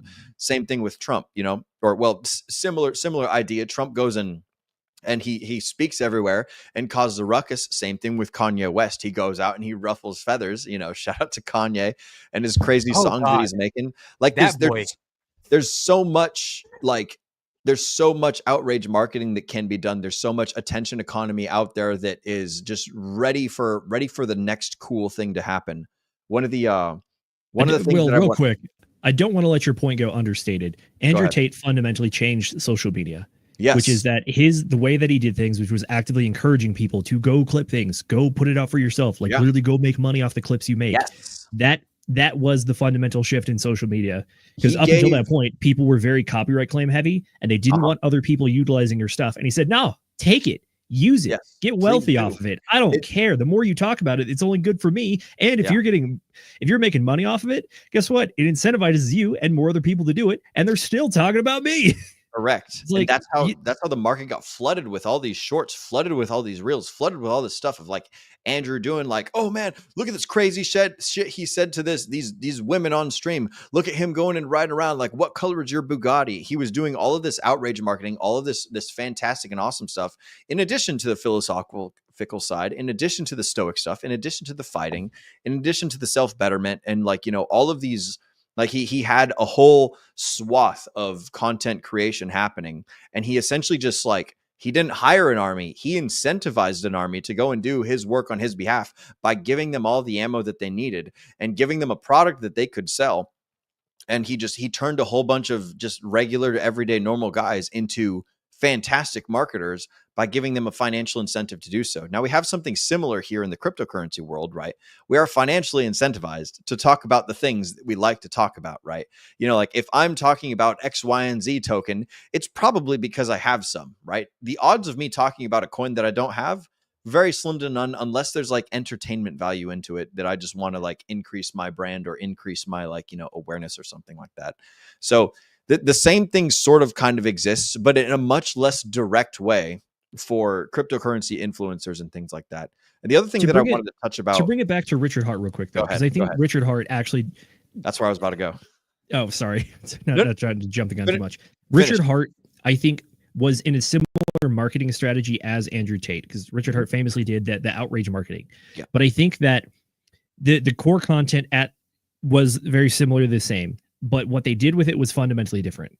Richard Hart has really planted his flag on the fact that he's never paid anybody to promote anything. He's never paid anybody for anything, never paid anybody, any influencers or whatever. Granted, Tate probably paid.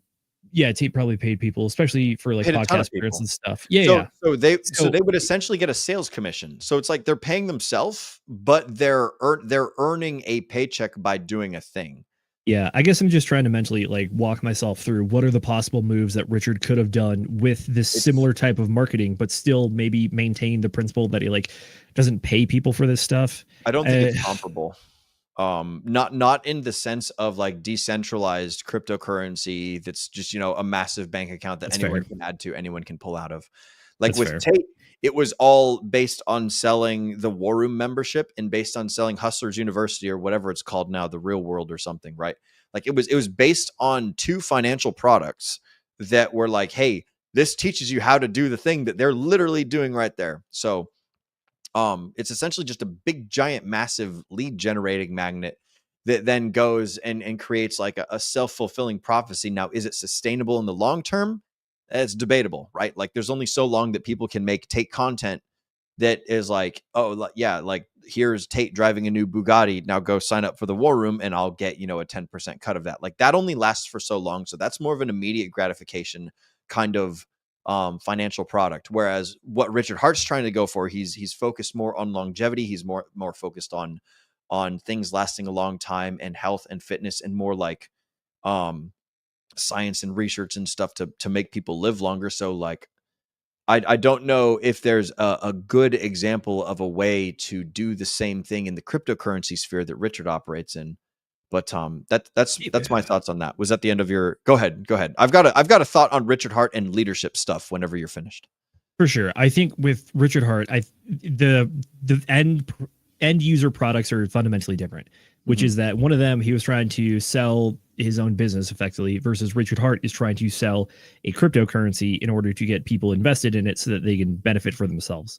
So obviously, at the end of the day, Tate was incentivized to make himself money. You could argue, like kind of roundabout way, that Richard Hart is incentivized to make himself money by other people purchasing his products, will pump the price of his own holdings. It's a few steps removed, but it's kind of similar. I think like maybe some possible moves would have been trying to put out the content and then recognize the people that are actually like doing the clipping and stuff or making content of their own and really try to promote them as much as they can. I know Richard likes to give shout outs to the community when it comes to like all the conferences and stuff going on, but he never really leans into it. It's more of just like kind of in passing. He doesn't really like stoke the flames for those people and be like, yeah, this is great, keep it going. He's like, oh, that's cool. Yep. He's like, oh, I heard a rumor there's a conference I didn't know about that's happening right now. And it's like, how do you not know it? Like, or you get on there, you get on Twitter, you say, look at this hot stud of a man, RH Max, putting on a conference all in his own, all on his own dime, all in his own time. What a guy. This is great stuff. The dismissive phrasing of like, I didn't even know it was going on is just kind of like, I don't like that sort of like, oh, I'm not even aware of what the people that I'm, you know, trying to incentivize to behave better. I don't know what they're doing. Not even like the top folks in the echelon of like the hierarchy, right? So like you've got RH Max, you've got a Wild SJ, you've got, you know, RG3, you've got Dr. Hexologist, you've got Sami, right?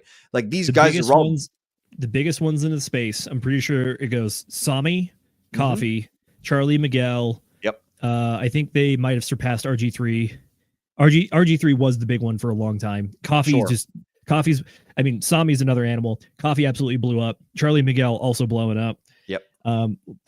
Apologies, I'm not getting to you guys. I'm trying to go top down. I'm pretty sure RH Max is closing in on 10K subs. So like, he's getting up there too. I'm looking more of the substance of the message than the number of the followers. So like RH Max is literally a Richard Hart maximalist, right? So he puts out stuff based on like Richard Hartisms. And so it's just kind of like good job, Richard, you know, for shouting out RH Max indirectly kind of, but like saying like, I didn't even know this thing was going on. It's like, do you pay attention to your children? Right? Like if your kids are out there running in the road, you should say like, hey, make sure there's no cars coming, or like, man, I wonder if I fed my goldfish over the last month or something like that. You know, the thing that I want to talk about next is like the leadership principles. So, like you've got 4 ways to essentially get people to do things when you're in a leadership position, right? You've got selling, telling, participating, and delegating, right? So selling is like, I convince you. So like, I'm a sergeant, you're a private, and I say, hey, private, like go fuel up the Humvees so that way we can go on a convoy and not run out of gas, right? I'm selling you the idea that it's good for you to put fuel in the Humvees so that way we don't run out of gas in the middle of a patrol, right? You've got selling, you've got telling, which is like, hey, private, go fuel up the Humvees. Go fucking do it, right? I'm just literally giving you the direct order. Go do the thing. You've got selling, telling, participating, which is like, hey, guys, hey, here's all these gas cans. I'm picking up 2 of them. We're going to go get these like Humvees fueled up. Private, go grab those gas cans over there and you go fill those, whatever. I'm going to go fill these ones, right? Selling, telling, participating, and delegating. That's like, hey, we've got these 24 Humvees. Private 1, go fill Humvee 1. Private 2, go fill Humvee 2. Yada, yada, yada, right? Selling, telling, participating, and delegating. Those are the 4 types of main leadership stuff. And with Richard Hart, his main thing that he did was telling, selling, and when he stopped doing those two things, right? When he stopped telling the community exactly what to do, when he stopped doing the selling process himself, he never picked up on the delegating part, and he definitely didn't pick up on their participating part, because right, remember, he doesn't owe us anything, which is true and factual, right? But he never picked up on the delegation part, which is one of the more important things to do when you're in a leadership position. Is like, hey, I need to plan my own obsolescence in the thing that I'm doing. If I'm going to be climbing up the ladder of success, at some point I'm going to be leaving a vacancy, and there's people underneath me. I need to train them to fill my vacancy whenever I leave. So that's something that I don't know a whole lot about Richard, right? But there was we're being critical and trying to come up with ways that he could have done better. At the same time, though, I hope the point is not lost, which is that all of us very much do think that the underlying asset itself is worth our time, energy, and attention, spending as much of it as we do here. And in fact, I'm pretty sure, I know, like Will and myself would probably spend at least a couple $1,000s each just trying to travel and go to all these different like Pulse Chain Hex events, taking our own time to go be public speakers and stuff and trying to participate in that. But what we're really honing in on here is that there's one core pillar of like successful crypto projects, which is that founder marketing. That is a huge one. We've had a good bit of it in the past, but we've really been lacking over the last few years. Again, largely SEC case. Thanks, SEC. Really did us solid on that one. But outside of that, it comes back to the delegating and the participating parts of the leadership philosophy you're talking about there. I think those would be very, very impactful for sure. I don't know how much he wants to travel or come hang out with Hexkins or whatever, or maybe throw his own events. That would be a good way to start the participating. And as far as the delegating goes, like maybe even having more, just like having some roundtables with the influencers who are out in the space, sharing all the ideas and just chatting with them and just getting feedback in that way. That might be a way to start the delegation process. Yeah. It goes back to there was a point that Jay made that I had totally forgotten about. God damn it. God bless America. Sorry, Jay, we've been going here for a bit. Yeah. But no, man. I'm just listening and absorbing it, because all the things that you guys are saying are correct. Especially the fact that, we might be critical, but we are RH supporters. Yes. We bought the Kool-Aid. The reason why we think so highly of the products is because we believe that crypto is created to eliminate the middleman, right? Like, not your keys, not your coins, 100% complete individual sovereignty and ultimate responsibility and accountability. We bought into the Kool-Aid, but is it an effective marketing strategy? Not really. Yeah. Right? Like, bring people in, like, use your powers for good. Like, you're a rich billionaire, you're handsome, hopefully you lost a little bit of weight and you're a little bit more jacked, right? I thought his face was looking a little bit thinner on camera. Right? Like people tend to treat you differently if you're, like, you were making the comparison with Andrew Tate. The reason, like, Andrew Tate did a lot of outrage marketing, but he was a tall, dark, and handsome, 4-time kickboxing world champion. He's freaking jacked. He's extremely articulate. He wins debates. A lot of the same things that Richard Hart does. Yeah. Yep. And so Richard Hart has all of these qualities, and we believe that the products that he's created is what crypto was made for. But unfortunately, most people don't care. So bring them in with some of this clickbait marketing, right? That's what we do. We use a lot of clickbait, but then we give them the good stuff. So bring people in, get people to buy in some way, and then you just you slowly introduce that, like crypto, ultimate responsibility, not your keys, not your coins, right? Yep. You add those little things in, but like, people gravitate towards what's sexy, and that's not sexy. As much as we would like it to be the opposite, it is not sexy. All right. When you start talking about this kind of stuff, like Vitalik does, like Charles does, it turns people off. It doesn't bring people onto your chain. Jay, that's the way the world works. I think the ultimate responsibility pitch is sexy to a certain amount of people. And I think those people, they got the pitch, they got in. But I think it's time for the marketing to evolve. And unfortunately, it might be cringe to a certain crowd, but I think the marketing could do with a little bit of a shift to look at, oh wow, look at these people, they did really well in Pulse Chain, now they're on a yacht, or they're with hot girls or whatever. It's like, understand the different segments of the market you're trying to appeal to, because the adoption curve, that bell curve, which is like who gets in and when. Well, you get the real visionaries and the super early folks at the tail end, and then when it starts to get a little fatter, that's where you get like the first half of normal adoption.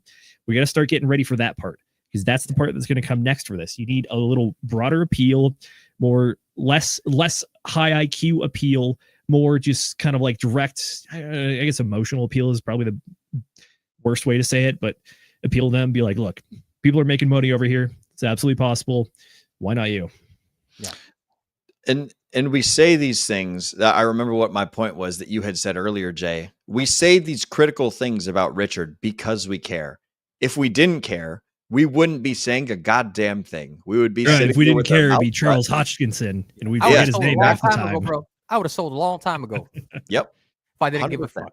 If I didn't actually believe in it, I would have sold a long time ago, bro. I was having this conversation. I mentioned this before. I had a very similar conversation to one of my old powerlifting clients, right? She has a big, massive social media following because she was attractive. Not only was she like state regional champion, like internationally ranked, she was also fairly attractive. She had a ton of following, and she was very self-conscious about like, yo, like I don't want to conduct myself like some of these other social media girls or fitness girls. And I told her, look, you got to play the game like everybody else is playing. I know you don't want to conduct yourself that way, but if you want people to come onto your platform, lure them in with, you know, like, because you're cute, so use that to your advantage, but then let them stay with the value that you actually provide. Don't just be a cute face who provides no value outside of being a fucking cute face. You know your shit, you know how to program, you know how to train, you know how to coach. Lure them in with your cute face, make them stay with the actual content that you produce. Yep. Right. And if you're not going to use your own cute face, like hire some fucking models, you know, use the candy, use the neon lights, use the flashing and the attractive sounds, and like ba-da-ba-ba-ba, everybody knows what the fuck that is because it's sticky and it goes inside our heads. So use the things that work. If you don't want to be the talent, perfectly fine. If you're an attractive bodybuilder and you want to keep your image whole on the internet, then use someone else's that doesn't have those same scruples or doesn't have those same standards or something like that. Like, there's a lot of things that sell effectively, and you can choose not to use them, or you can choose to use them. The choice is yours. Remember, everything is a tool. Even your own body, even your own perception online, it's all a tool that you can use. So I shouldn't have cut you off, Jay, but that was a thought that I had there. Well, that's all it is, right? And you might not want to use a tool, but you can't deny the effectiveness of the freaking tool. You know, there's a reason why some writers, some artists, like the people writing for them, they're the ghostwriter, right? Like the ones that are writing the songs, the ones that are writing the novel, and the one who's actually got their picture in the damn book or singing up there on stage is the attractive one. Yes. You might not like how the world works like that. You might not like how the world values beauty to that degree, but that's how the world works. Sorry. Bro, those people wearing doctor's coats on TV that you see talking about medical prescriptions, they're actors. They're not doctors. Are you telling me they're not doctors? What? No, they're attractive people that put on a white coat that read a script that says like, hey, guess what? You know, blah, blah, blah, blah, blah, gives you this sort of that of the action. Side effects may include blah, blah, blah, blah, blah, blah, blah. It's literally all a big game, and it is designed to get you to buy a product. And it's up to you, the customer, to like caveat emptor, make sure you know what you're buying, make sure that it solves your problems, understand that it's all a game, play the game yourself if you need to, but like there's a purpose for it all, and it's all fantastic and it's all beautiful, right? The world's not a whole bunch of roses and rainbows. The world's a whole bunch of normal things that we throw on those Instagram filters. We make the greens brighter and more green. We make the grass look more lush. We make we crop out the people that we don't want in the photos, right? Like, this is all part of marketing. Life is 100% marketing the entire time. And you can choose not to market as effectively as other people, and then your message will be drowned out by them. Or you can choose to market better than them by learning the things that work and the things that are effective, you know? Like I'll use my own like profile picture for an example, right? I have a profile picture, which is me. I'm looking angry because that's the thing that's effective. There's no smile on my face because smiling faces on men doesn't get as much engagement and attraction as men that do this. Like, you tilt your head down, 20 degrees to the side, you look forward, you like have a slight scowl or whatever, and then I put a bright yellow background because I noticed that Sami did that with his bright green background, and I was like, I notice Sami everywhere I go. I see a bright green picture, and it's like, oh, that's fucking Sami. I'm gonna do yellow. That's effective. And like, there's all these things, and if too many people watch this DGen Roundtable podcast and everyone goes changing their profile pictures, then like all of a sudden that mechanism won't work anymore. And then we all have to find the next thing. Like you guys all know Dace Northal from the DGen Roundtable chat. Like he changed his background picture to red because red's like his theme whenever he goes on the walk the block stuff. He's got the red light in the background. That's like the Dace thing, So it's all branding. It's all marketing. Everything in life is branding, marketing, sales, and like what Mr. Beyond All was saying earlier, reading and rehearsing the awesome selling, telling, delegating, participating. Like, bro, that's all baseline leadership stuff that I learned in the military. If y'all want to go learn leadership stuff, you can join the military or you can hang out here on the DGen Roundtable. We'll talk about it way more often, but like there's so much stuff. There's so many great tools that are all like baseline information available to everybody that we're going to explore here on this podcast. And it's going to be awesome. And it's going to be fun. And it's going to be super cool and everything. I want to wrap up this conversation though, and move on to the other things that we wanted to talk about. Zenith, you have some notes over some of the stuff that was going up at the government recently, right? Or do we have any final thoughts? I'll give an opportunity for final thoughts if we have final thoughts before we let's go for final thoughts. Yes, please. I think that having Richard back on YouTube is a good thing.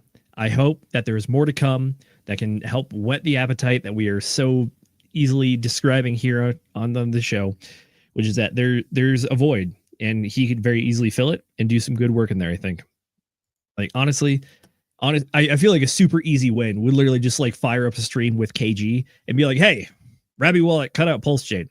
I hear you might be doing some good work over there, making a new wallet for those people.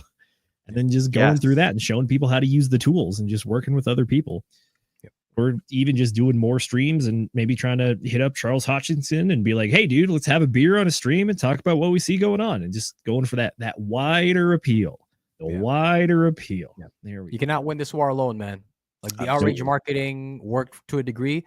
It also worked very well at alienating yourself and your community from the broader crypto markets. Bingo. There it is. It worked to a degree. But like we've been saying here, if you come back into the space and you're the same exact fucking dude, you're going to get the exact same fucking results, bro. I'm sorry to say, but like if he was here in the stream, I'd tell him straight up to his face, bro. Like if you do the exact same thing, you're going to get the exact same results and you're going to get naturally selected out of the market. Yep. I mean, here's a real easy win. Richard Hart just goes and does his watch thing, buys 5 of the new Rolex Land Dwellers. It's a sexy watch, I'm going to say. It's got like a hexagonal case on it. On the dial are engraved like hexagons into the dial. Like I get 5 of those, get someone to make some like cool custom pulse chain thing, and then just like do a stream with cool influencers you think are doing good work. And at the end of it, be like, hey, this is for you. Ding. Bam. Yep. Bro. If you come back, bro. Hex watch. The Hex watch. For the rest of the bull market, bro, you're talking about the exact same thing. The naysayers will be right. Yep. Because they only care about how your price chart looks, bro. They don't care about anything else, right? Yep. I mean, he said that himself. People only care about one thing. They care about price. Man, everything else is just cherry on top. I was looking through some of his older streams, and he's like, "Oh yeah, your coin sucks. It's down 95%. Oh yeah, your coin sucks. It's down 80%. Oh yeah, your coin sucks. It's down X." And it's like, bro, you want to play that game? You sure? I hope he still doesn't want to play that game. Yeah. Are you sure about that? We love you, Richie. Come back, do great things. I would love to see more great, awesome stuff for you. But until then, we got to continue on with the way that our stream's going. Mr. Zenith, we're going to do a fantastic transition into some chat shoutouts. And then from there, we'll go into the thing that you want to talk about. So go ahead, find your article that you need. And for the folks at home, we fucking appreciate you. We fucking love you. We're going to interact with you guys like we would. We're going to do the thing that we say that other people should do. And we're going to interact with you. So let's go ahead and take a look at some of the folks that have joined us since we have done our last chat shoutouts. Shout out to Mr. Crypto Compassion. He says, hey, good to see you, Mr. Crypto Compassion. I saw this fantastic gentleman while we were down in Las Vegas for the Pulse Chain Tour. Super cool guy. Glad that we could have you with us on the stream. welcome to the show, sir. Next up, we've got Kenturian54X reminding everyone at home to go call your mothers, you filthy degens. I threw in filthy. Do it now. Yep, do it now. Call your moms before it's too late. You never know when it's going to be too late. And today is Mother's Day, so today is their day. So like right now, folks, show's almost over. That means it's almost 10 o'clock on the East Coast. Get after it. Yep, get after it, baby. Next up, we've got Brendan, one of our very own from the DGen Roundtable team. Here we go, pump it up. You got to pump it up. Here we go, pump it up. Fuck yeah. There we go. Good to see you, Brendan. Glad that we could have you with us today. Shout out to you wherever you are at, good sir. I hope that what you are up to is fantastic. I'm glad that we could have you on the stream. Next up, we've got our very own U.S. Crypto Boogie, Semper Fi, Evening Monkeys. Good to see you, broski. Shout out to Boogie. What was it you were saying that he's really, really good at earlier, Zenith? With the one of his favorite tools is using the moving averages and how they're working in relation to each other to give overall sentiment to the token and the way that it's moving. So I guess as an example, when you have the different moving averages and they start to expand, it means that things are happening in a certain direction. And when you start to see them converge, it means that things are getting compressed and we're heading towards some sort of point along a horizon. And then that's getting ready for a movement another way. It's not the only tool you should use, because Jay mentioned you should have a plethora of tools, but it is one that I think Boogie uses very effectively, and I think he talks about it very well as well. Excellent. Well, shout out to Mr. Crypto Boogie, and shout out to his excellent use case of moving averages. Good to see you, broski. Next up, we've got Black Label Expat. Faster and cheaper than Ethereum is cool, but every chain besides Bitcoin can do it. Thank you, BLX. Thank you, sir. Oh my goodness. BLX is 100% right. So it's like, hey guys, I do the same thing as everyone else. Hey, I don't know if you guys noticed this, but my car has 4 tires, 4 wheels that it can travel on and go forwards and backwards, sometimes at different speeds. So if we describe the same thing that everyone else can do, then it's like, wait. It's like, yeah, but my chain is more reliable than Solana. I'm like, yeah, my Toyota Camry is more reliable than a fucking Bugatti. Do you think everybody cares? Yeah, exactly. Dude, good fucking analogy, Jay. I like that. Shout out to Black Label Expat. Good point, broski. I fucking love it.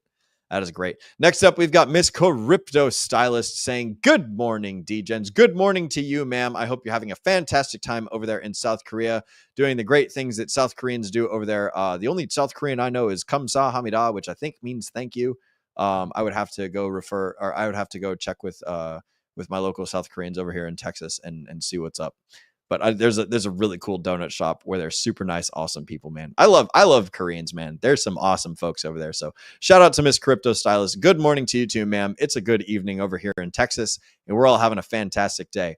And speaking of people having fantastic day, we've got Mr. Grounded in Hex. Guys, these people are selected. You think voting matters? If it did, they wouldn't let us do it. That's an excellent point, and I fucking love you, bro. Senor, like I said, that's the rabbit hole that we can't get into. Such a rabbit hole. No disrespect, sir, but I think the point went completely over the head.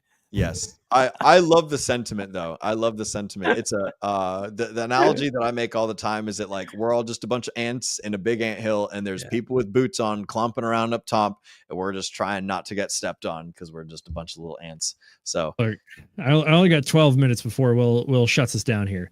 But I will say that I think your sentiment is correct. I think the technical application might be incorrect. I do believe that we are at a critical moment in U.S. political history, which is that we have seen this thing happen. Namely, Bernie Sanders is one of those people that continually gets screwed by this philosophy inside the Democratic convention and how they like doing things. I think Donald Trump is a bit of an anomaly, and they tried to make it so he didn't get chosen, but by their own rules, he ended up winning very much in that regard. So we kind of see a collapse of that system on the Republican National Convention, and we're seeing a new Republican Party form, pretty much from like disaffected liberals of the past that are no longer with all the crazy left-wing ideology that's really running that party now. But look, the sentiment is not lost on me, and I would largely agree with you on that one, which is that the political conventions have had an iron grip on things for probably the last 100 years at this point. And they are very reluctant to let it go. But it's why I say we're at a very critical point in history right now, which is that Donald Trump is one of those candidates that's shown that, yeah, he can be an outsider, he can win, and he can take things in new directions. Meanwhile, you have the other case study of Bernie Sanders, who's, by all accounts, pretty much should have been the representative back in, 2016, and maybe even a little bit in 2020. Yeah. But the Democratic machine got together and pretty much said, nope, you're not making it. So, look. I think there is a possibility for this to happen more in the future, but at the same time, I am hopeful right now, and I believe that based on what happens pretty much over the Trump presidency and whatever happens in the next presidential election, is that they're going to solidify that statement, or it is going to overturn that statement, and we can go to what I believe is a bit of a healthier system. Excellent. I do think that the system is not good, so I will agree in sentiment with our friend there, Mr. Grounded at Hex. Here's a quote for you, Will. Democracy is the throw in worst some new political ones. system, except for all the rest. Yeah, except for all the Uh-huh. rest. So, you know, Correct. like I feel you, bro, and this is a rabbit hole, and man, I would love to go down it, but we just Keep going. Keep it going. We got to keep going. We got to keep going. Mr. Ray comes up next, and he says, "I think he will talk differently when Ethereum does something," referring, of course, to Mr. Richard Hart. And you know, he could be right. You could be right. We'll see what happens if he talks differently when Ethereum does something. The thing that I want to point out, These to are just people first impressions from the initial stream, right? We're like, meanwhile, like, yo, if you're gonna talk about the exact same thing, well, What are you doing? What are you doing? Yeah. I don't know. We'll find out. We'll find out. But we're running out of time, so I'm going to throw it over to Mr. Zenith. We've got this fantastic screen share here from the Federal Reserve. What do we got, Z? Well, we have what is one of my favorite things that happens about every 6 weeks. Didn't quite cover it tonight on this show. There was the Federal Reserve press conference. Overall, I would give it a very middling to average press conference. There wasn't anything groundbreaking or earth-shaking. However, I will say, if you're interested in learning about what the Federal Reserve thinks about when they make their decisions and a better explanation of some of the core concepts, they actually got into that in this press conference, which I thought was very nice. Granted, there was no R-star discussion, which is the neutral rate, which is the rate at which it's not tight or too loose. There wasn't any of that, as much as I love that. But overall, here's what we got. Although swings in the net exports have affected the data, recent indicators suggest that economic activity has continued to expand at a solid pace. The unemployment rate has stabilized at a low level in recent months, and labor market conditions remain solid. Inflation remains somewhat elevated. The committee seeks to achieve maximum employment and inflation at the rate of 2% over the longer run. Uncertainty about the economic outlook has increased further. The committee is attentive to the risks to both sides of its dual mandate and judges that the risks of higher unemployment and higher inflation have risen. In support, the committee decided to maintain the target range for the federal funds rate at 4.25% to 4.5%. In considering the extent and timing of additional adjustments to the target range for the federal funds rate, the committee will carefully assess incoming data, the evolving outlook, and the balance of risks. The committee will continue reducing its holdings of Treasury securities and agency debt and agency mortgage-backed securities. The committee is strongly committed to supporting maximum employment and returning to its 2% objective. Well, the answer for this meeting was no change. That's right. Rates were not cut. I know some people were speculating that they were going to be cut, especially with the U.S. trying to refinance some of the debt coming up here in the near future. But based on everything we were looking at, whether it's the FOMC Fed Watch tool and their predictions based on the futures markets or just overall sentiment, yeah, this kind of wasn't a surprise for me. I do think that there's kind of a bit of a rift right now between the people asking the questions in the press scrum and Jerome Powell up at the podium, because a lot of the questions that I have notes for, we're talking about pretty much about like, hey, market sentiment's down. People are having a lot of fear. Are you going to do anything about that? And then he looks at them and he says, those are only sentiments from surveys. I have not seen it reflected in the data. And then one of the reporters looks at him and says, the data comes in 2 months after the fact. And he goes, yes. Like, thanks, JP. All right. No change. Got it.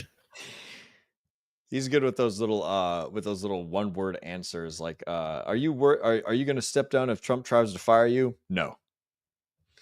What are your thoughts? He does good on those ones. As far as pretty much what's going on though, is that there was a good amount of talk about how tariffs will potentially slow GDP growth and increase the risk of unemployment and inflation. And there even was a question towards the end about the conference that was happening in Geneva over the weekend between the United States and China, hashing out a trade deal. So we have announcement that the trade deal has been reached. We don't have the specific details on it yet, but we have an announcement that was made. So it was kind of funny seeing that the question was made, and then I have the news from a few days after the press conference. I was like, oh shoot, look at that! It actually did happen. Yep. Hell yeah, bros. Overall, though, when it comes to the tariff talk, the idea with the tariffs is that there's twofold. One is uncertainty. which is that people are still largely uncertain about what even the future of the tariffs has in hold. And then the other one is that the tariffs notably actually made a large shift in the import-export flow of the past quarter. Notably, a lot of people trying to get ready for them, and then the first shocks. Based on the press conference, Jerome Powell doesn't even think that we've seen those shocks in the data yet. We're just getting precursors to it. So by Jerome's estimation, we're still yet to see what the tariffs that have been in place already have an effect on the overall market. But at the same time, though, trade deals are coming, and they're actually coming rather quickly, which, by the way, actually, tell you what, let's do this one first. From the Street Roundtable, market reels on U.S.-China landmark trade deal. Can you zoom in a little bit? Yes. Yeah. The Geneva trade breakthrough surprises investors as U.S. and China move to quickly resolve a $1.2 trillion deficit. The crypto markets responded well to a landmark trade deal with the United States and China, with Bitcoin trading to 104K.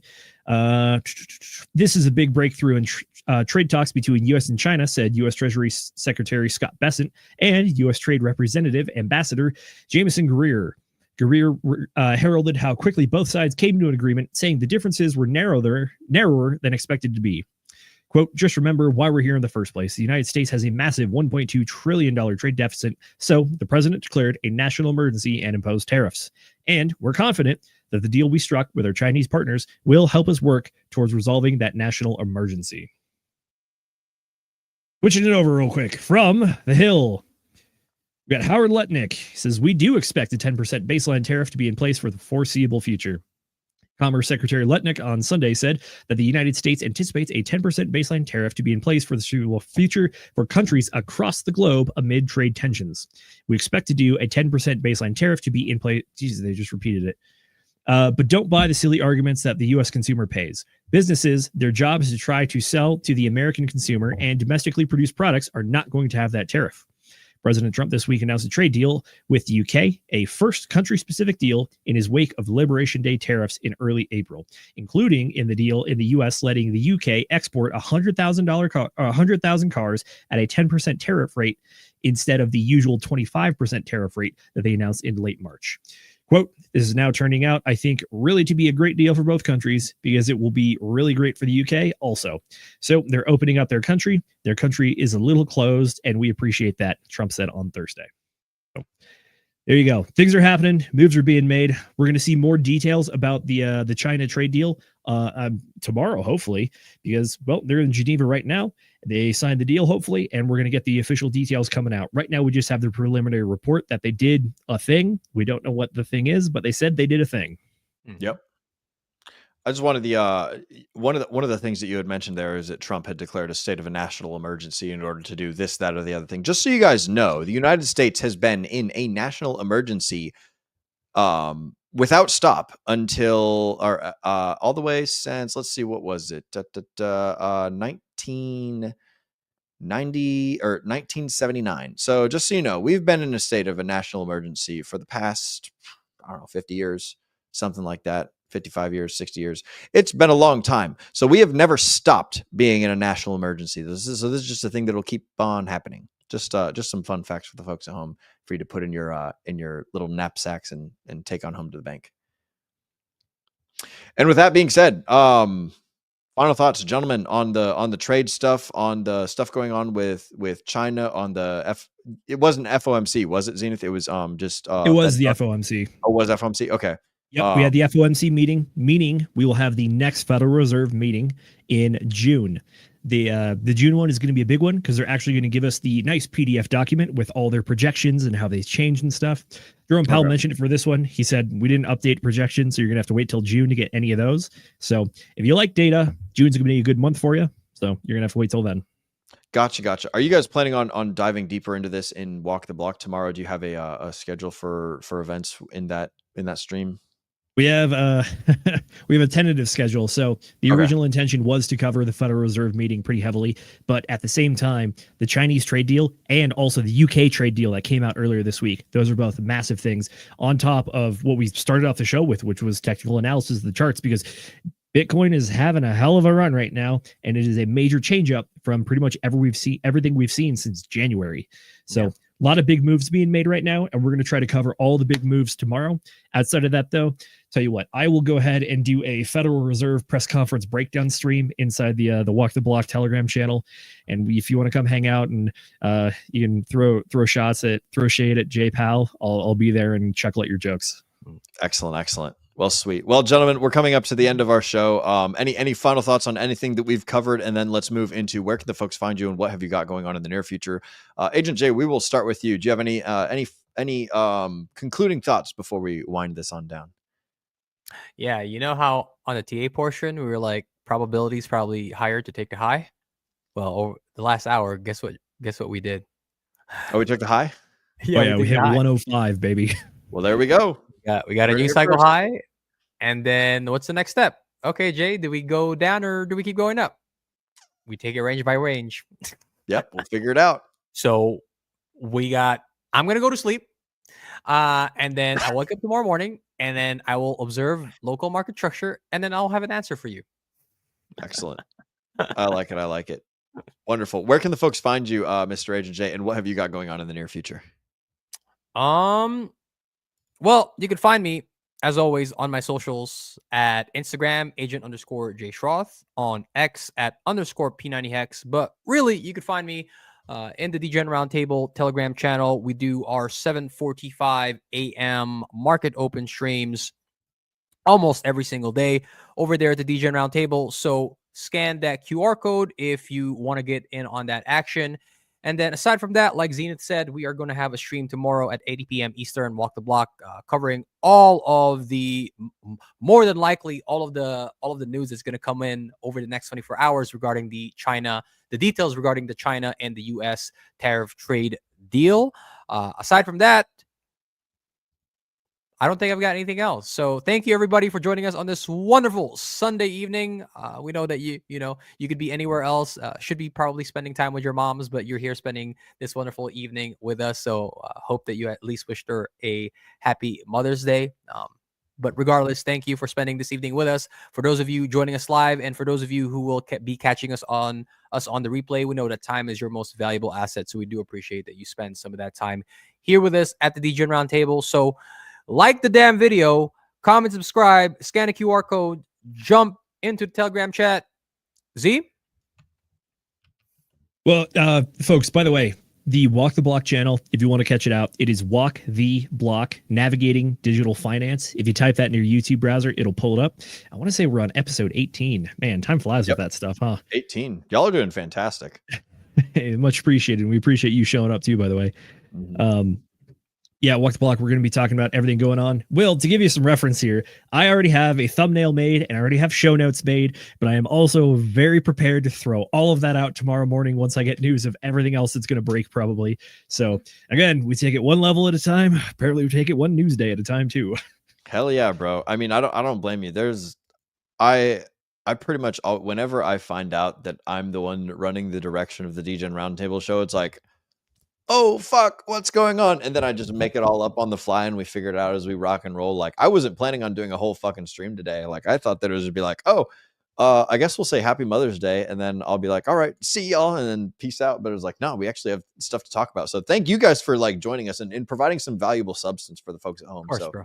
Like I very much appreciate y'all. And it's good to have you here. But Zenith, where can the folks find you and what have you got going on in the near future, bro? Folks, you can find me on Twitter, aka X, and Instagram at ZenithDI. That's where you can find me. You can find the Walk the Block show, Walk the Block NDF. That is the X handle for it. We try to post our links to the shows over there, give you guys announcements and stuff like that as well. Outside of that, though, Will, I'm really looking forward to book club this week because we're covering 1984 by George Orwell. That's right, a tried and true classic. I know. Be prepared to throw your half full champagne bottles at the screen when I tell you that I never read it before. And I was the kid in high school where there was two classes. One of them read Fahrenheit 451. One of them read 1984. I read Fahrenheit 451. Also a good book, but I do have some interesting thoughts and comments on that one as well. Outside of that, though, book club should be an absolute banger. I hope Dr. Alan Chen can join us for that one. Would love to get his take on that stuff too. And then outside of that, we're gonna figure out what we're doing for a Wednesday show. We thought we had a guest lined up, but instead we might just have something else like a Whiskey Wednesday. Or if Will's not here, I might just do a painting stream where we'll just paint Warhammer 40k figures on stream for 2 hours and I'll bore the hell out of everybody. Damn it. Yeah. I'm trying to do a Warhammer stream so fucking bad. By the way, shout out to Simon in our chats. For those of you guys that know Simon Wonderwolf, he is also a Warhammer fanatic, and so is Rolo Tomasi. So shout out to Rolo Tomasi if you're out there watching the DGen Roundtable. All of our Warhammer 40k fans, I fucking love each and every one of you. But man, Zenith, if you do a Warhammer stream without me, bro, I will be so envious. But it'll be great, and I'll be super happy to see all the awesome stuff happen. So. We'll have to do one for you, I guess, is your fun Warhammer 40k fact of the day. Currently, I'm working on Sanguinary Guard from the Blood Angels. They're guys that fly around in golden power armor that is passed off between one battle brother to the next as he dies. Hold that up again. I'm gonna solo you. Here we go. Oh gosh, Sanguinary Guard. I've kit bashed this little guy. Took some Primaris Assault Intercessors with some 3D printed bits. They need some paint, but they're there. But one of the metal things about the Sanguinary Guard is that their helmet is actually called a death mask. The death mask resembles the face of the wearer before it in his final moments, before it is removed and passed on to the new guy who becomes the next Sanguinary Guard. Oh, that's cool. Pretty dope. Metal. That's fun. I had recently found out about the what is it? The Children of the Omnissa or the Omnissiah. Yeah, the Omnissiah. Yeah, dude, is like, wow, they got some. I don't know anything about it, but I know that like they got some really cool music on YouTube. I had sent some clips over to you on Telegram, but it's like, yeah, dude, Warhammer is like, for those of you guys that are thirsty for a fucking story, like forget Netflix, forget Amazon, go on YouTube and just look up some Warhammer shit, man. Like, wow, there's a lot of sauce in there. But I could go on about this for days. We got to talk about stuff going on in the near future and what's going on. For the folks at home, you guys can find me and all of my socials off of the Pulse domain linktree will.pls.fyi. That is where you can get my Instagram, my Twitter, Telegram, Linktree. Everything is based off of that website right there. So will.pls.fyi. That's where you can find all the stuff that has to do with me. Like Zenith said, we're covering 1984 for book club. For those of you guys that are brand new to the DGen Roundtable, whether you're watching us on Twitter or X, you guys can find us here in this very same place. We stream every Wednesday, Friday, and Sunday from 8 p.m. to 10 p.m. Eastern. If you're in London, it's from midnight to 02. If you're in, I suppose, somewhere where Hexkin is lost in Asia, then it's 07 to 09. So there you guys go. 8 p.m. to 10 p.m. Eastern, Wednesday, Friday, Sunday, like it's saying on the scrolling Chiron down there on the bottom of the screen that I had forgotten to put up for the entire show. For those of you guys that are brand new to the DGen Roundtable, like they were saying earlier, you guys can join our Telegram by going to your URL and typing in t.me/DRT. That's Delta Romeo Tango. DRT, join now. It stands for DGen Roundtable. And you can be a part of our DGen Roundtable Telegram. We talk about memes. We talk about sports. We talk about cryptocurrency, self-improvement, ladies' liquor leverage, the whole 9 yards. Anything you want to talk about, we got it in there. You can even shill your little projects and your cool things in the Little Shills channel. So we got something for everybody. So come join us. Come be a part of the family. Go check these guys out on Walk the Block, Navigating Digital Finance. They're on that YouTube every Monday. I think you guys start at 8 p.m. Eastern, if I'm not mistaken, something like that. So go check it out over on their channel. Monday, 8 p.m. Eastern time. It's a 1 hour show. We try to keep it quick, condensed, and give you as much sauce as we possibly can in that timeline. I know we love to ramble and have our tangents here at the DGen Roundtable, but Walk the Block, we're trying to have it a more manicured professional service that is going to be deep enough to appeal to Fast Abdul, but also applicable enough for the newbies that he can show it to his grandma too. Yep.